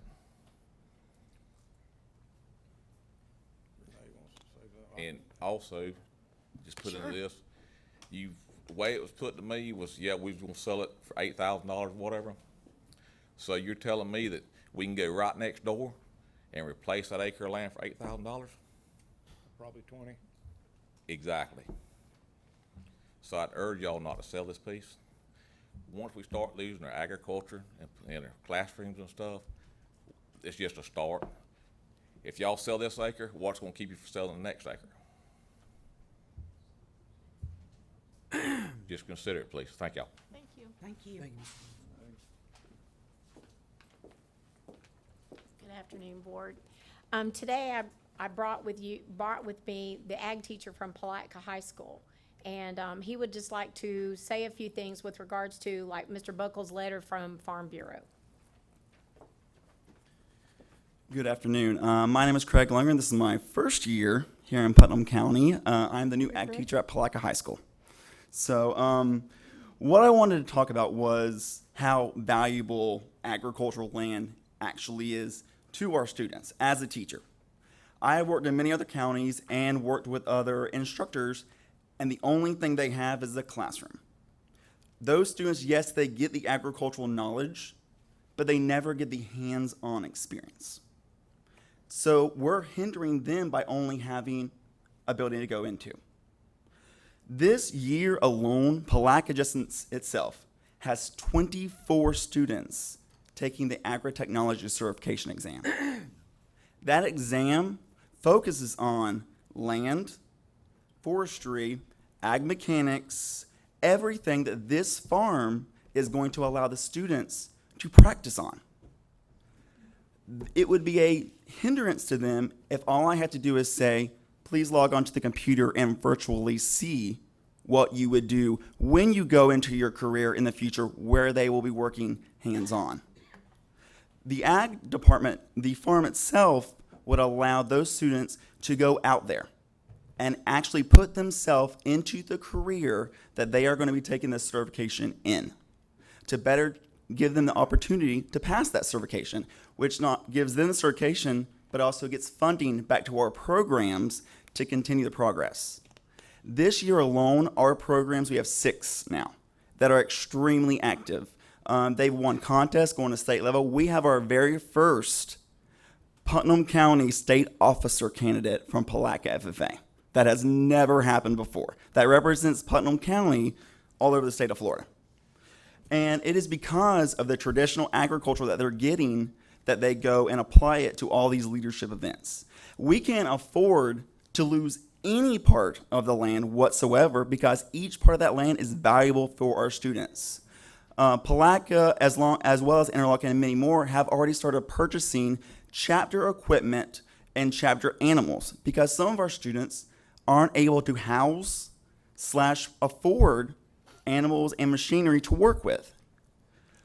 The farm would allow us to house those particular animals and objects for the students to go out there and work in, giving them the environment that they need to be that hands-on learning environment. It is very difficult to find traditional agricultural land in the state of Florida now. And Putnam County is lucky enough to have this property for the students to do. We have almost 200 in the Palatka High School alone. 6 other programs, including middle school, are at the same level, which means over 1,000 some odd students would be using this property to further their education and their hands-on experience. That way we can achieve that goal of showing them what their career choices they could go into by applying hands-on learning and also doing all certifications. Like I will state again, we have 24 just alone in Palatka that will be using that farm this year to get ready to take their certification in May. And that's just Palatka alone. That's not including Interlochen, QI Roberts, and all the middle schools that are also doing the foundation purposes. Agricultural teachers work 7 days a week. And I'm out there, especially this will be my first year learning everything about Putnam County, but I'm out there a lot working with that agricultural farm because we want it to be a working agricultural farm for all the students and the parents to come out there. We've recently taken the cows off the property to better the land so that the students can now use the land properly, and we'll be bringing in new replacement cattle, other animals as well for the students to work with. So unfortunately, we can't lose any of this land because if that's going to be the case, we're going to be taking our students instead of hands-on learning back to the computer where they won't get that until they get into the workforce to see if that's really what they want to do. So I strongly urge you to not sell this property because we need every piece for our 1,000+ students to be able to do that hands-on learning. Okay, thank you very much. Thank you. Board, Nice to I'd meet I'd like to ask the board a couple questions before we go on. Have any of you reconsidered from the vote? Yes, I did. I did. Okay, I asked the attorney that when we do that, what process we would take to say, oops, thought about that and changed our mind. And he said that someone who voted yes on the item has to make the motion. It can't be somebody who voted no. It has to be somebody that voted yes to make the motion to reconsider the question, correct? And it would be a motion to rescind. To rescind the last one. Motion to reconsider would be something that occurred during the meeting of April 7th. Okay. If during the meeting you want to come back around to item So in the it's same meeting. rescind the motion, rescind the You ever seen it? action. Is there a time, like you could do it a year later? No, it needs to be 5 months, timely, or- and, Okay, I just. this item was, properly noticed on the agenda, but I think that if the board, would like to table it for another 2 weeks, that's gonna be okay. but it would be a motion to table for reconsideration so that it's plainly written on the next agenda to potentially rescind. So that if there's any question about notice, Who made the motion in the second?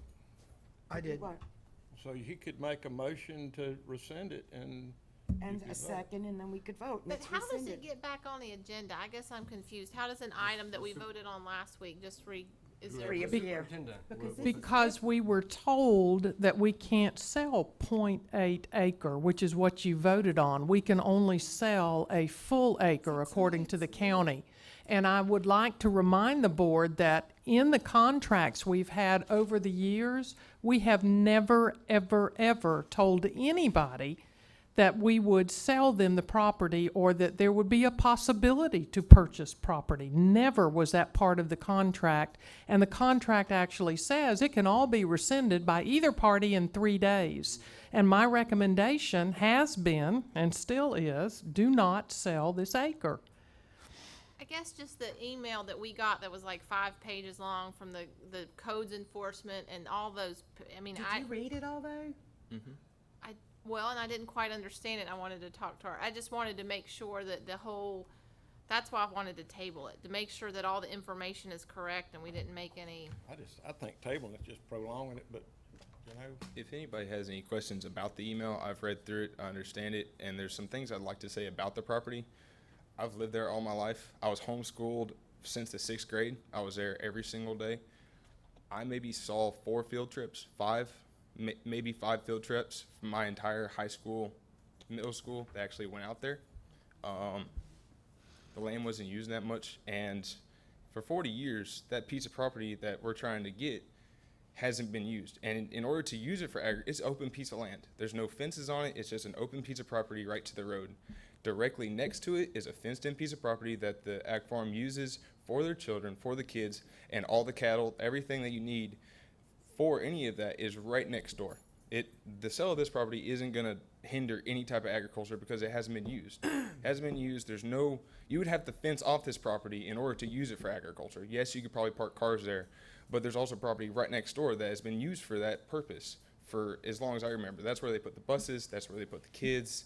That's where they keep upkeep. That's where their large shed is that they keep the tractors, which still has plenty of room in it. There's another small shed that keeps all the feed in it. You have a silo. Literally everything that you need to have for agriculture and taking care of cattle and everything else is directly next door. Are you sure that piece of fence wasn't taken down to move that trailer in there? As far as I know, it hasn't. Buddy, There's nothing there that hasn't been. Let me tell you a few things about livestock trailers. First of all, it's on Front Cricket Avenue. If you pull up there with a load of cattle, or you're taking show cattle to the fair, anything like that, or when we logged the timber some years ago, we allowed the ag program to take the money, and I think they bought some cattle with it, about $30,000. They got out of that money, that timber that was planted by ag students. But they need a place to pull in there. They may need an entrance and an exit because they can't, without doing a lot of work, get entrance and exit to Silver Lake Drive. I guess that's Silver Lake. Would it be? Silver Lake Road that connects Road to that goes out Hunter Road, Yeah, right there. Hunter. And then Radcliffe Road, I don't see coming in off of Radcliffe Road anymore. But that's about the only access you got there. And if you pull a livestock trailer in there, that saves you having to open a gate and be parked out in the road. And if it turns into a self-sustaining ag program and you get an ag teacher that puts in blueberries or pomegranates, anything, and they have land judging, they may use that for an entranceway to let U-pick operations go in where it becomes self-sustaining. As superintendent, I purchased land, or the board did at the time, to add on to Crescent City High School and Interlochen High School and Jenkins, just for that reason, much as Miss Crawford's dad did in 1952. So, I mean, we're just now coming to a time of fruition where this program may really take off, so. I'm just giving you There's some also property between Jenkins and James A. Long that you own and have owned for a long time and never developed. That doesn't mean you need to sell it for residential property. That's right. Well, I think you need to. It's purchased for ag. Okay. Land judging, stuff like that. Yes, ma'am. Yes, I'm Mike Oglesby. mother, Darlene, his grandma. They have had security there for 19 years. I can remember when our son, Michael, stayed up many nights because of coyotes killing these cattle and, you know, policing that area. He killed a rattlesnake as big as this building. That's a big one. You know, I mean, they have provided, another thing, they at this point share a water well. When they didn't have water, neither did the cattle. No one was coming out there to check these cattle. They would not, they, meaning the school system, would not have known that they had no water. And in the heat of summer in Florida, a cow without water won't last more than a few hours. They'll live 3 days and they die. Wonderful. I have a couple 3 hundred days, cows. I know how nobody's long out they'll there. live. They don't have any water. So, you know, the reason they put this security system I know. in the first place was to take care of these things, to be aware, as Tanner said, he saw people come and go, and not very often. So there is an issue of, you know, and this, we're talking an acre, and in all of Mike's 5 pages of stuff there, which I read every inch of it, he says he's willing to buy the whole thing. No, we don't want to buy the whole thing. He doesn't want to buy the whole thing. He just, well, you know, we're talking an acre of land out of how many acres out there? Well, I'm still confused, and I asked Mike this when we were here the last time about not being able to find any other suitable property in Putnam County. I have several very close friends that are realtors. There's property all over this county that would have been suitable. I don't understand why that avenue was not explored more. Because this is, you know, this is county property. We understand. We have looked quite a bit, but this, in our minds, was the easiest way to go about it, because about any piece of property that, I mean, there's pieces of properties that we can move that thing to, but it's gonna take a lot of money to take down the trees, get the stumps out, move it. But that's your responsibility. We understand that, but we just figured, we saw that this was an avenue that we'd like to explore, and it was a possibility that we could possibly do and not have any consequences from it. Just not consequences, but not really. That mobile home has sat there for 19 years. We You understand hold that. on to that and start But dragging out down of the road. goodness of the school boards over those 19 years, they allowed it and they paid $100 a month, and the original agreement that was signed was very clear. It was strictly for security purposes only. We didn't require that they live there. And I think that we've lost sight of the purpose of this.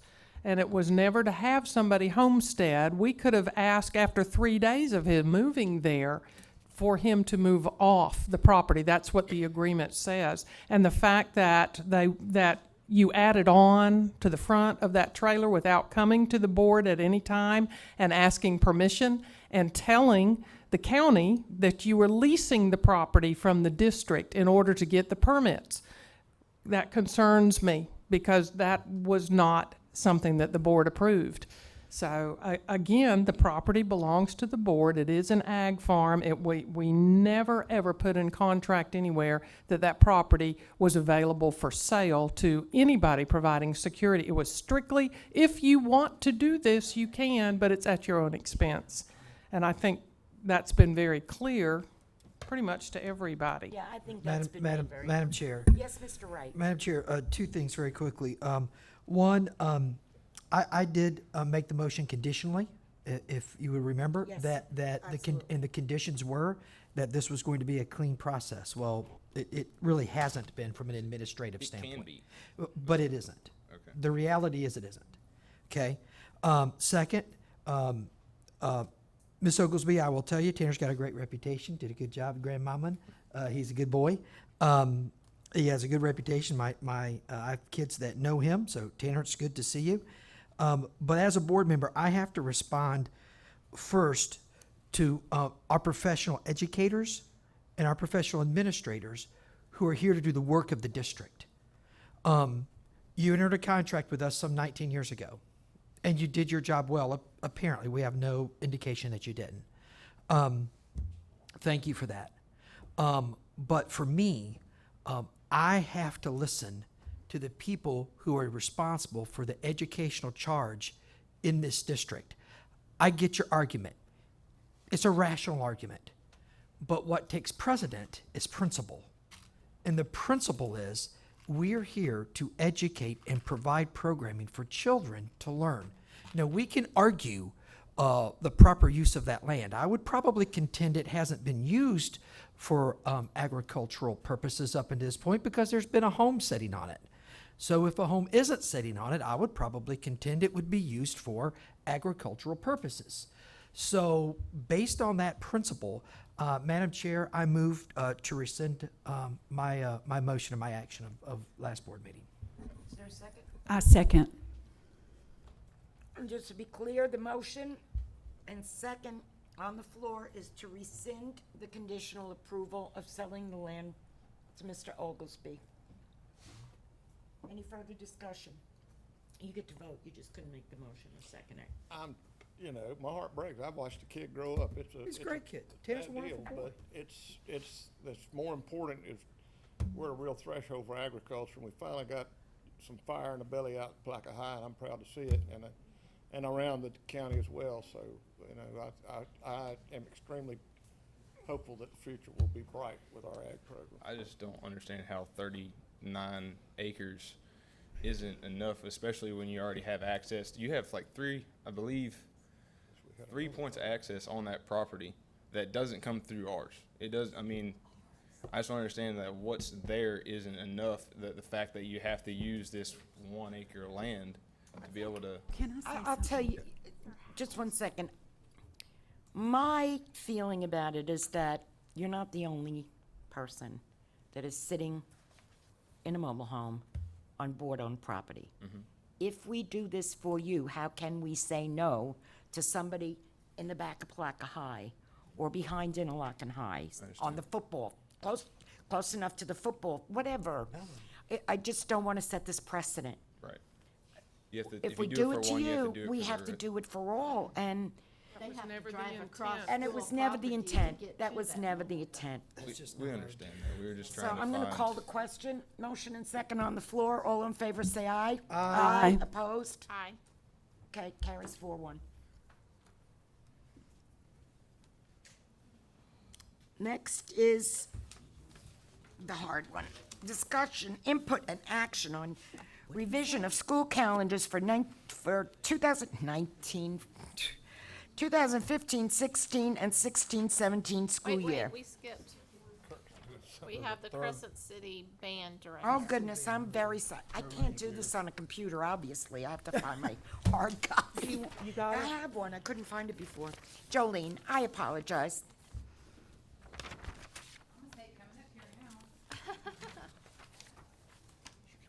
Okay. Well, thank you for having me return to you. And before I begin, I just want to clarify, because I went back and was looking at some of the meetings.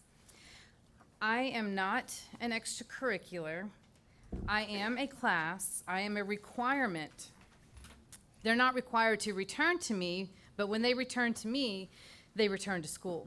So when they come back for more than 2 years or 3 years, or some of them who are with me for 5 years, that just means they're staying in school for 5 years. But I am a requirement. They have to have a performing art to graduate. And what I wanted to show you was on all of my chorus and band classes, part of our requirement says this course requires students to participate in extra rehearsals and performances. So when we have extra things after school, that is part of my daily curriculum. So we're not extracurricular. As long as I go along with these course codes, but none of my music classes have anything, they all say the same thing, that they may require. This one is specific, and it does require, and band does require, and even musical theater does require. So I want to just make that clear, because this term extracurricular gets tossed around, and then I get lumped in with things that are extracurricular, and we're not extracurricular. Now, that being said, marching band, because I don't go under the course code of marching band, the marching component of my band program is extracurricular. That's not something that's required under this course code. There is a course code that is strictly marching band, but I don't want to just be marching band. That's just one component. Now, since our last time we met, you asked me to bring back some money. So since then, we have raised $4,950, and I would ask that you please consider matching that for us. And I know you can't vote on it right now, but, I didn't know if you could or not, but. Yeah, actually. That's right, that's another But being that we are a class, and we do have, some, it doesn't have, but I'm just asking, but I'm just putting it out there. Anyway, we're working hard. Well, I had suggested, in the next school year allocating, the board allocating money to each of the 3 high school bands, one time, everybody understand, just to kind of upgrade uniforms and the musical instruments. It meant, not everybody agreed, so we're gonna have to talk about that some Okay. more. And now isn't the time, we need it on the agenda so that we Right. can vote on it. If it's not an agenda item that says we're gonna vote on it. Right. It then we does, can't. though. It Does. says action. It does. Yep, we can. We don't have to vote on it, but we can. Number 3, it says discussion, input, and action on report from Crescent City Junior Senior High School Band Director Jolene Sanford regarding fundraising thus far. Well, then they need to go raise some money, maybe we can match So it. you had 4,900 you raised, and you're asking what for a Crescent City matching did. of 4,900? Yes. Okay. Terry, And the 90+ million. can we make you wanna make I need to look at Rhonda first before I could make a motion. I gave you a copy of your budget today. Madam Superintendent, you have any recommendations? Certainly, I want to support every activity our students do at the schools. The state, when they allocate our dollars and put them in categories, don't give us a category for this, so it would come out of general fund. And so it's totally up to you as a board what you would want to do. If it's a course and we The marching require- band part is not required, that is extracurricular. The rest of But it, every the school has to musical have a marching instruments. band. Since they raised $4,000 at our, we requested they go out and try it, do you think you could take it out of the board budget, Rhonda? That $2.5 million board budget? No, the school board member That's budget. $2.5 million, yeah. Oh, Oh, he, I meant our, That's it. and I will say in the spirit of our wasn't talking about general fund. wonderful Mr. Overturf, when we did approve the large amount to finish the baseball field house, because they raised $100,000 on their own, and I voted for the pure reason of go do your effort and we'll put our part That's right. effort. So I will make a motion to approve 4,900 to match the funds that you've raised to this date. And I second it. Now, I'm going to tell you, every single organization in the school district is going to come with the money they've raised, and they're going to expect us to We'll match it. deal with that when we. Baseball did it. It Deal was with it 4 on years individual. ago. Voting Baseball no did it. For that reason. Baseball did it 4 years ago, and now how Whatever. many have we had? One. Not me. I'm going to be able to say, I voted no, I voted no. We That's voted fine. yes on the baseball. Well, that was something else. That was nothing like this. It's the It same was thing. $100,000. It was the same exact thing. They raised $100,000 on volunteer money. They got all their contractors, AC people, lumber donated. That sounds just like what we're doing here. It is. It's the same thing. They had all that. Yeah, they worked hard. They deserve it. Let's vote. Well, again, I'm going to caution the board that this will not be the first time, and we have maybe 100 groups in the district that raise money for their clubs, and why not? Well, I don't know how you're going to tell the others no. I'm telling this one no, so I don't have to make an excuse. Okay, we're ready to vote? Yeah, we've got a motion and a second, yes, ma'am. Motion and second. All those in favor say aye. Aye. Opposed? No. Okay, I guess we're giving you $4,900. Thank you. Good job, brother. Kids, they deserve it. I wanted to give you 10, but that's okay. I did, Thank you. but to all of them. Thanks, Jolene, appreciate you. Huh? 49.50, you know, give or take a few pennies, you'd have to talk to Randa. She's in School charge. calendars. All right, we're moving on. School calendars for next year and the year after. What do you want us to do? Superintendent, just vote, because we had the presentation this morning. Yeah, I mean, yeah. I'll entertain a motion. Madam Chair, Yes? I move that we approve calendar option 1A. Second? Second. There's a motion on the floor and a second. Any more discussion? All those in favor, say aye. Aye. Opposed, say no. Carries 5-0. Boy, that was painless. What'd I do wrong? The pain is coming later. On that one? Oh, the school calendar? Just so we know, that was the first week, that was our vacation that we had to move. So if anybody comes to you with this, You moved yours. let them know, we had a week at the beach that just got bumped. So, you know, just so everybody knows that. Full disclosure. Thank you, Wait. Mr. Wright. Just a comment from the floor. As we've already spoken with staff services, you're gonna have to make accommodations for people that already have deposits and have already paid for things. You know, just keep that We discussed that in our workshop today. That was within the workshop because it said it was waiting. Yeah, we did discuss that, because 20 years ago, I said on this board, I was, oh, you can't change the calendar, do it. You can. People will just have to. We've got to do what's right for the And people kids. just raise it. Kids. Okay. Yeah, yeah, I know we'll hear it. I'm not gonna rehash. Okay, we're gonna get to now, discussion and input on naming of the new administration building. I believe, Ms. Crawford, you requested this be put on? Well, I've just spoken, I didn't request that it be put on. I've been speaking with the superintendent about it over the last, how long's it been, Phyllis? Since before CeeLo. Yeah. I would rather it come The- from Phyllis. Well, the question is the board interested in naming this building? The building we were in, the Campbell Building, was called that because it was Campbell Elementary School prior to that. And it is an historic building that, of course, cannot be torn down. So the Campbell name stays with that building because that's the way it's listed on the Historic Registry in Tallahassee.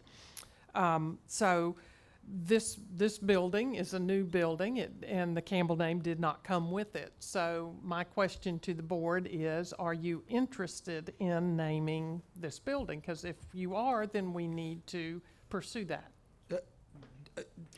And I'm not sure on this, but let me just ask this question. Do buildings have to be named? Probably not. I don't know. But let me tell you where I'm coming from. Okay, all right, please. Months before CeeLo opened, before we knew that that was going to be the name of the school, I corresponded with Mrs. Criswell because I thought my father, W.M. Thomas, his name should be considered for that building. He was superintendent when that building was built. He was superintendent longer than any other sitting superintendent in Putnam County. I didn't know I was going to have this opportunity. I didn't know this was on here. Or I would have brought you a list of, a very long list of things that I think should be considered. I think that it would be a wonderful honor for him. So I told her all that, my feelings, and, she explained to me that she had already decided to name the new school after Mr. Overturf, and I was perfectly fine with that. I think he was is very deserving. But she also mentioned in that correspondence when she called me, that that we could name the new administration building after my father. Well, I didn't say we could. I said it could be brought to the board. I just remember exactly the what you board- said, Madam Superintendent. And I the do. board also, I didn't decide that we were going to name it. I brought it to the board and said, would you be interested? Because we were changing it from a middle school to a sixth grade center. I know what you were Mr. doing. Overturf had been both an instructor at the college for a number of years. He had I'm well been aware of. superintendent 12 years and then a board member for 16 years. And the Overturf family is very active in the community. So that was my suggestion to the board, and they could have voted me down, but they Not in didn't. front of Mr. Overturf, we couldn't. Well, yeah, you could.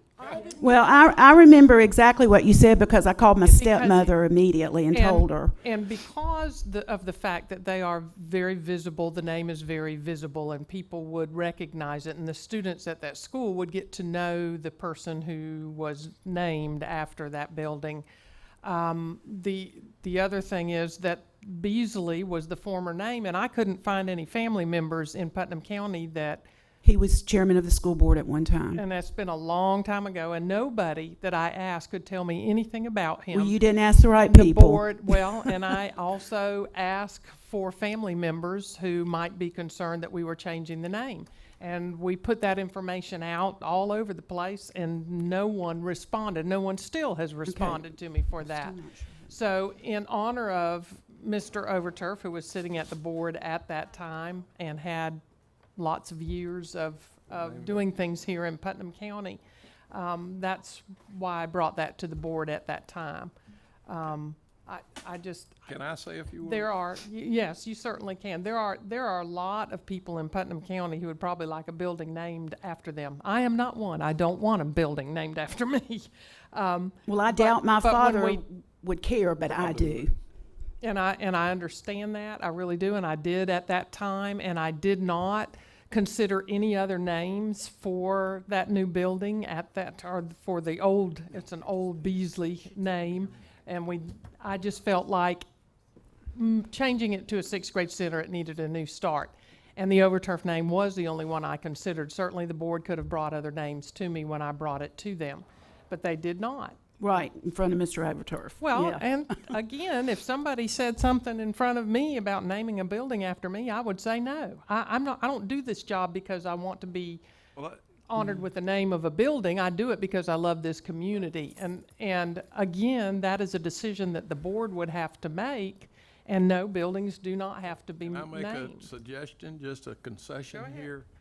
And I know you've not been in favor of naming any more buildings for just this kind of reason, because it never seems to stop. But I know that John Campbell was instrumental in bringing the Hudson Pulp and Paper Company to Palatka, which really made Palatka have jobs and opportunity in industry, and it was the only industry here for many years related to the agricultural growing of pine trees. I would like to see a combination of Thomas Campbell building or something like that. I don't have a problem. Mr. Thomas threatened to spank me a few times when I was a little boy. Should have done it. Probably should have. So, or I don't have a problem naming it the Thomas Building. I don't really have a problem, but I would like to see the Campbell name not gone if that building becomes something else and they call it something different. It was the old Campbell School. I don't think they can do that. It is on the registry a in historic Tallahassee building. as the Campbell Administration Building currently, so that Campbell name has to stay with it. I was told I couldn't bring it over here. And when I talked to Jane, I said, yeah, there is the possibility of our new building, but it's not, I mean, I can bring stuff to the board. Ultimately, it's your decision. She said it. Again, and Jane, not to be disrespectful in any way, because I'm old enough, I remember your dad, and I know how important it may be to you and to your family, but unless you're older like me, this younger generation would not remember.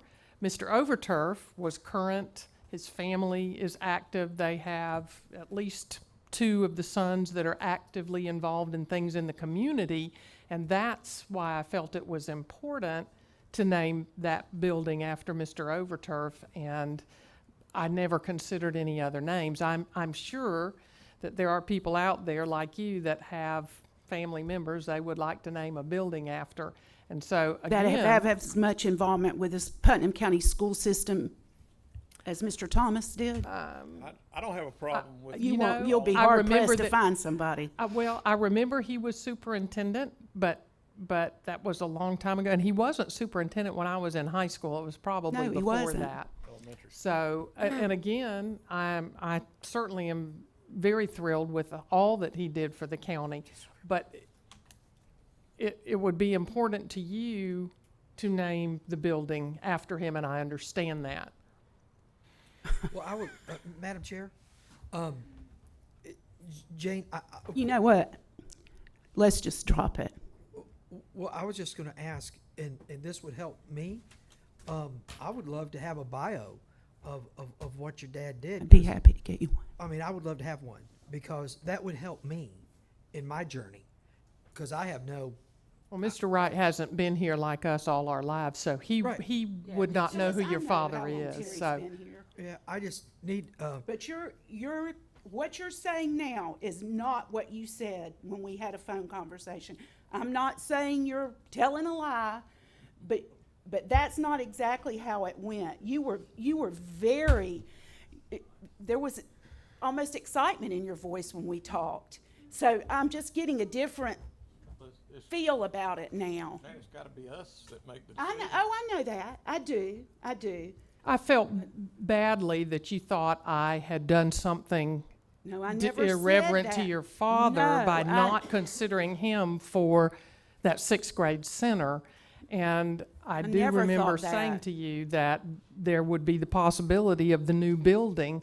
I couldn't promise you that that would happen That's because, Can you we know, I get a had to. consensus that we get some bio information and we You know, I don't study think it? we should name the building personally, because again, it's fine. gonna be, only because it's gonna open up a floodgate. Right, and but we chose to name a building after a living man, which typically doesn't Well, happen. the way that happened, I never heard a word about it. It was brought up by the superintendent at a public meeting, and I was standing next to CL Overturf. So I just didn't have the heart to vote no. And Well, Terry's I doubt he'll requested, do anything to embarrass this county. Jane, Terry's requested a I bio. really would like to, I would like to see I would like to something. read it Yeah, too, if you'll get it I would to really like us, to and see we can something. make a decision. I would love to see a bio, I really would. And you don't have to mention me playing in the Palm Bowl and some of that stuff, all right? Okay. Leave his name out of it. Anything to embarrass Buckles, I'm Well, I was always in trouble with her brother Scott, that's what it was. Reports? Board auditor report. Do you have anything to report, Susan?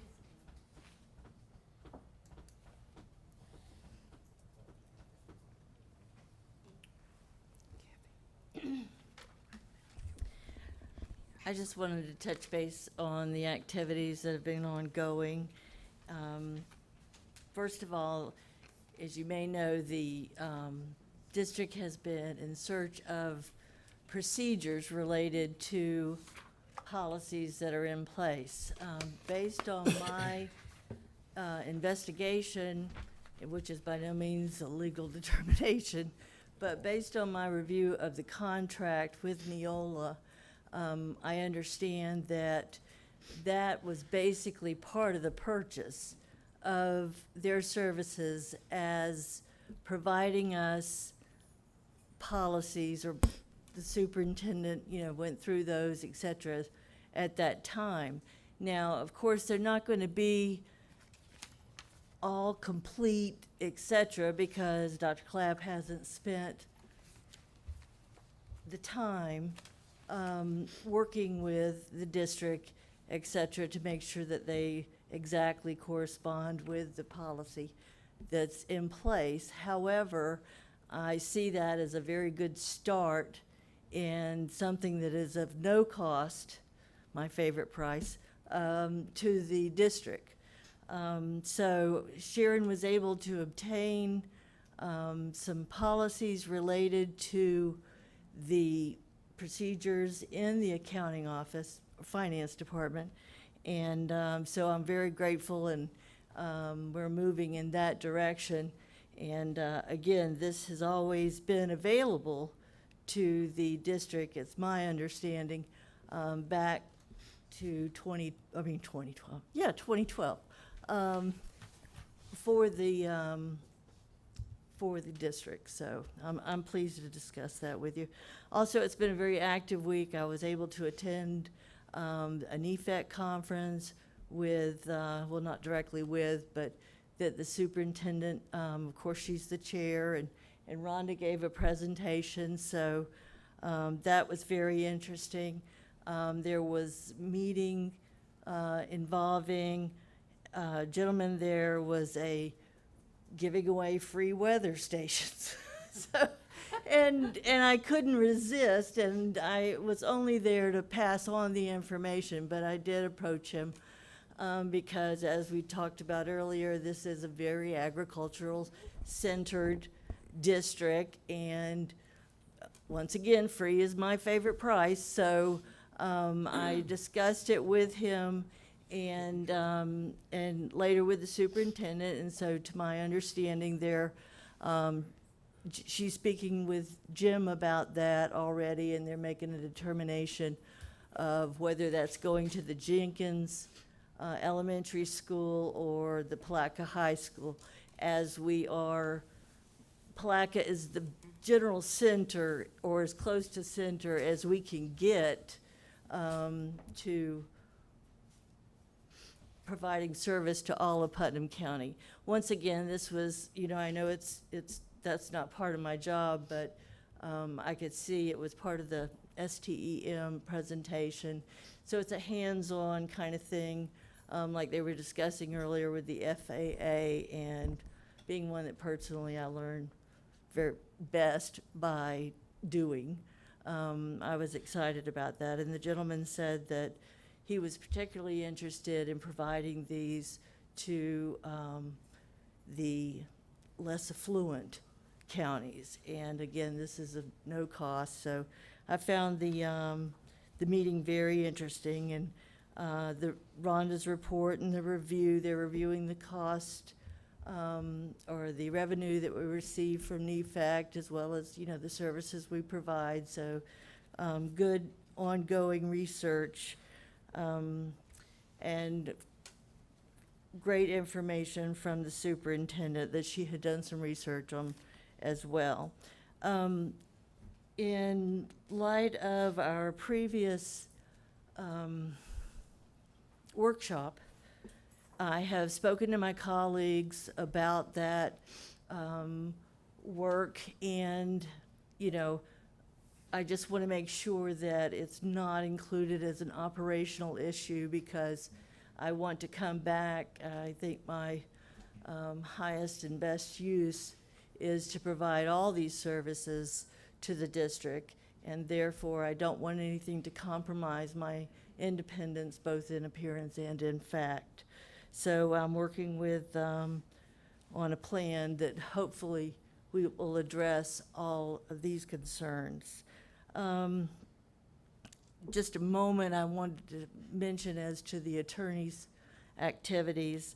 I know the firm has been very generous with their time with me, and certain issues, I think that possibly could be carried to the fullest extent that we can here at the district to minimize the cost of the attorney's extra time. I don't really know what is included there, but I know that we've given him bonding and insurance request, as well as, local preference information and things where I think I could have possibly carried that to a further, or to my conclusion, and at that point give that information to Charlie and let him review it as a complete package. That might help. I don't know exactly how the contract is constructed, but I wanted to mention that. Oh, definitely the less time you can use with the attorney. Yes, ma'am, and because we want him, I just want to make the highest and best use of his time as well. Right, so anything you can do. Right. Right, exactly. Okay. And Neola, and I think that's everything. Okay, Thank you for your very time. much. Mr. Wright. Yes. A couple of quick things. Prom season is around the corner. For those of you who do not have high school daughters at your house, I do, a daughter, so that is around the corner. So let's just encourage all of our students to be safe, have a great time, and be safe. That's coming up real fast. Graduation's going to be here before you know it. Always, always, always highlight of the year for me. I enjoy getting to be there and watching our students accomplish a great feat. I also want to thank Superintendent and her staff for working hard. A lot of people, when we talk about grants, people immediately sum up their opinion of what grants are and why they're important or why they don't like them. But grants, when properly used and integrated into the mission, are very successful and help amplify what we do and extend what we do. And when those grants run out, there's a lot of work to be done. So Superintendent and Ms. Decabellis have been working hard to help with some personnel issues with any of the grants, and I want to thank them for their hard work. That is going very well, and that is it. And I'm sorry I have to be excused, but I have another meeting to get to, so excuse me. Good job. Thank You're you. excused. Mr. Buckles. Gosh, where do I start? I start by thanking the guidance. I was going to say that. I'd like to start by thanking the guidance counselors and the staff and Mr. Weaver and all that they've been through with the death of one of our students over the weekend. My heart breaks every time. And over the years, I've been tied up in so many of those. It's just heartbreaking. And to see something so needless occur. But our hearts and prayers are with the family and with the staff at Kelly Smith School and the children that knew the child. And Mr. Adams represented Putnam County very well on television. I thought he did a supreme job. Tomorrow, I will be a clerk in the ViStar branch at Palaca High School all day. Didn't know that was going to, when I got called by Johnny Carnes, I didn't know it was going to be 7:45 in the morning all day long, but I'll be running that. And then Friday, I'll be on a field trip to Dan Duran's farm in South Putnam for my kindergarten granddaughter's class, so and a couple of them. So beyond that, we've got plenty to do, and I was extremely proud of the band lady today and what they've done. And I've been keeping up with it in Courier Journal, and in the thing with Jane and the name, I could think of no one more worthy than Mr. Thomas to have something of his influence that he had on us for decades, and certainly look forward to reading the bio, because I just knew him as Mr. Thomas, and I knew better than to yell in the yard and stuff, so I'd run from him. But anyway, it was all good. He was wonderful. And having that, I'd pass it on. I would like to echo the condolences of the student who passed away. And there is a fundraiser for them this Saturday at the racetrack in Satsuma. They do a lot of great things for the kids. A band performs every Saturday or every time they have a race, so that's always a neat community event. But they're trying to raise money for the family to have a proper burial, which would be respectful. So I do want to encourage anyone to attend that. Also, the state assessments, thanks for all the hard work. Thanks for all the nonsense that the people have to deal with, the teachers, the guidance counselors, the computer problems, and just trying to keep the kids focused on what they need to accomplish. And I know it's so hard to keep a smile on their face when you know all the stress and anxiety behind it. So thanks for all the hard work of the teachers. And they go another thing above and beyond all these field trips. I mean, the things the teachers plan for these kids, field trips are very hard on everybody involved, and for them to do this on their own and to spend hours and endless hours to give our students an opportunity to see something that they would never maybe get with their families or on their own is just amazing to me. And I always want to commend those teachers and schools that go above and beyond to make opportunities for our kids that may never cross the county line if it weren't for the schools. So thank you for all your endless hours of dedication to give students real life opportunities and field trips. I also would like to offer my condolences to the family of Tate Ricks. No parent should have to go through suffering the loss of a child. I just I can't even imagine. It's hard enough as a teacher because you feel like those children are your own, and through the years, I have lost several, and it's just heartbreaking. I am very happy, though, that the governor signed into effect House Bill 7069, which reduces the duplication of testing. I know a lot of you are happy about that. It also says schools will not be penalized this year for any negative effects related to school grades. That's another great thing. There have been so many technical glitches all over the state related to FSA testing that I don't know how any test scores could be valid anyway. So the new law also lessens the test score-based component of teacher evaluations, which is, in my opinion, good. I will be this Friday. Mr. Buckles is going on a field trip. I'm going to be whooping it up at the Hoedown in P-Town over in East Palatka at the fairgrounds. It's always so much fun. I'm going to be working in the concession stand, and I'm going to be bidding on as many cakes as I can in the cake auction. Oh, yeah, that's great. That it? Oh, yeah, I'm sorry.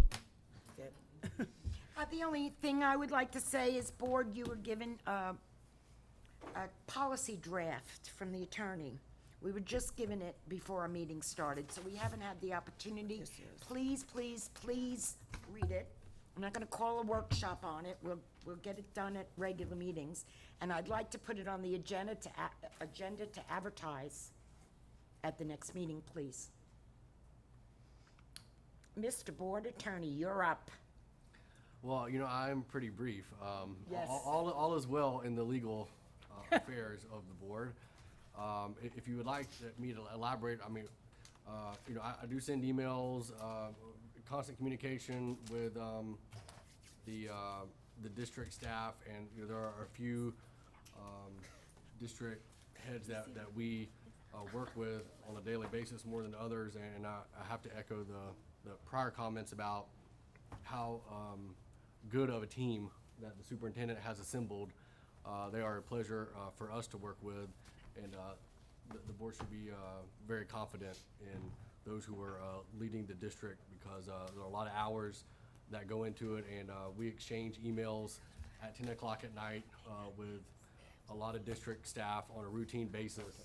So they're working hard for the board and for the district as a whole. Has Dallas had the baby yet? Not yet. May. May. We had the shower Saturday. Thank you, sir. You finished? Yep. Madam Superintendent, you're up. Okay, let me just tell you about a few things that are going on around the district. First of all, my heartfelt sympathies at Kelly Smith. That whole school is dealing with this issue, and it's never easy. And they've had several tragedies over the last couple of years. Most principals at some time in their career are going to have a tragedy. You can't deal with children and know that you're not going to have one. It's going to happen. Things happen in children's lives, and we have to be very sensitive to that.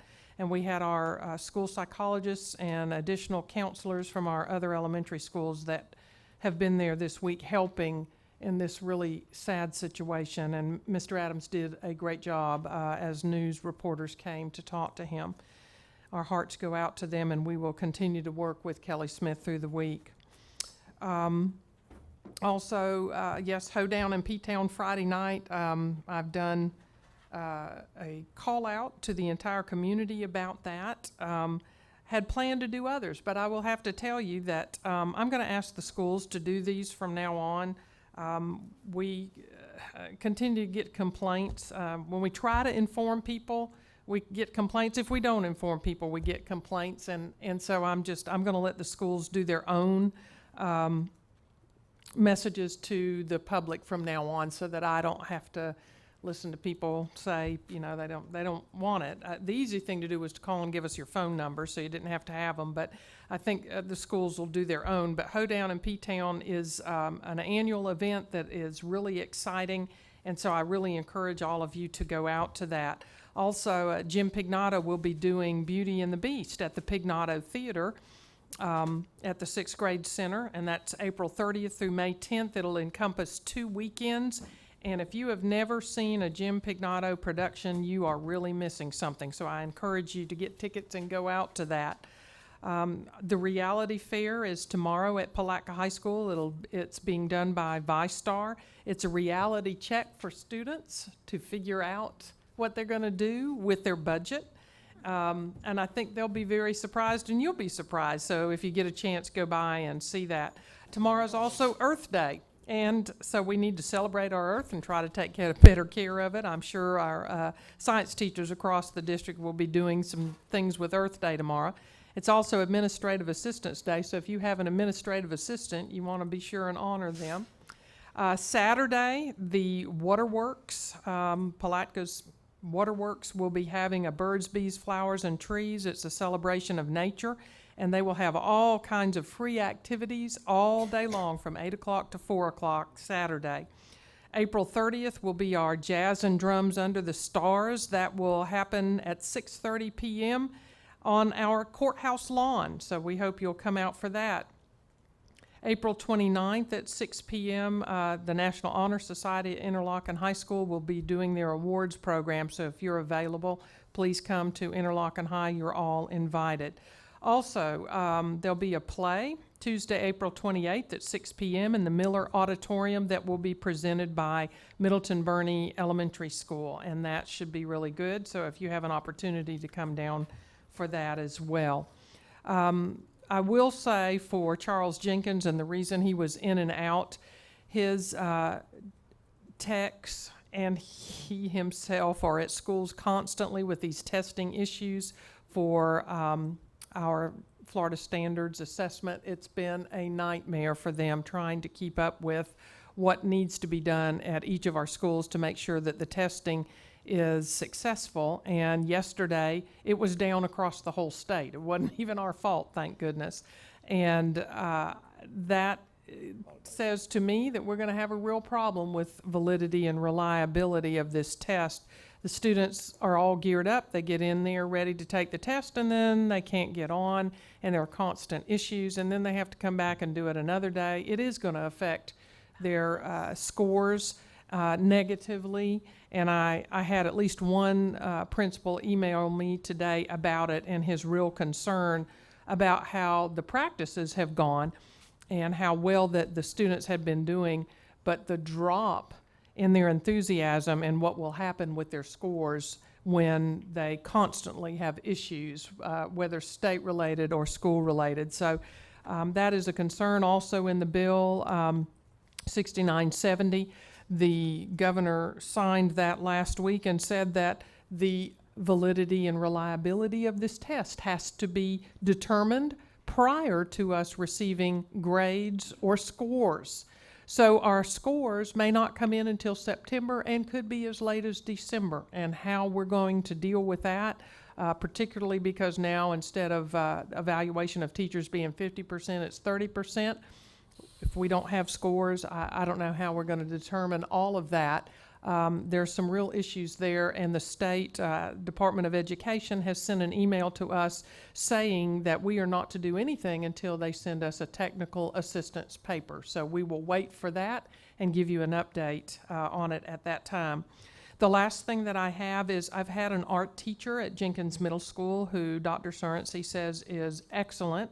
Want to do some artwork for you. In fact, she has been here and visited the building and says that behind you here is a great palette for artwork. But I told her that I was tickled with her enthusiasm, but that would be something you all would decide if you want artwork behind you. And that's totally up to you, and I just wanted to bring that to you to think about, and you can tell me at another meeting, you know, if you're interested. Okay? So that's all I have for today. Thank you. Thank you. Well, there being no further business to become before this body, we are adjourned. Thank you, Mr. Evans, for coming. Appreciate Thank you. you, Mr. Douglas. We appreciate you. Especially the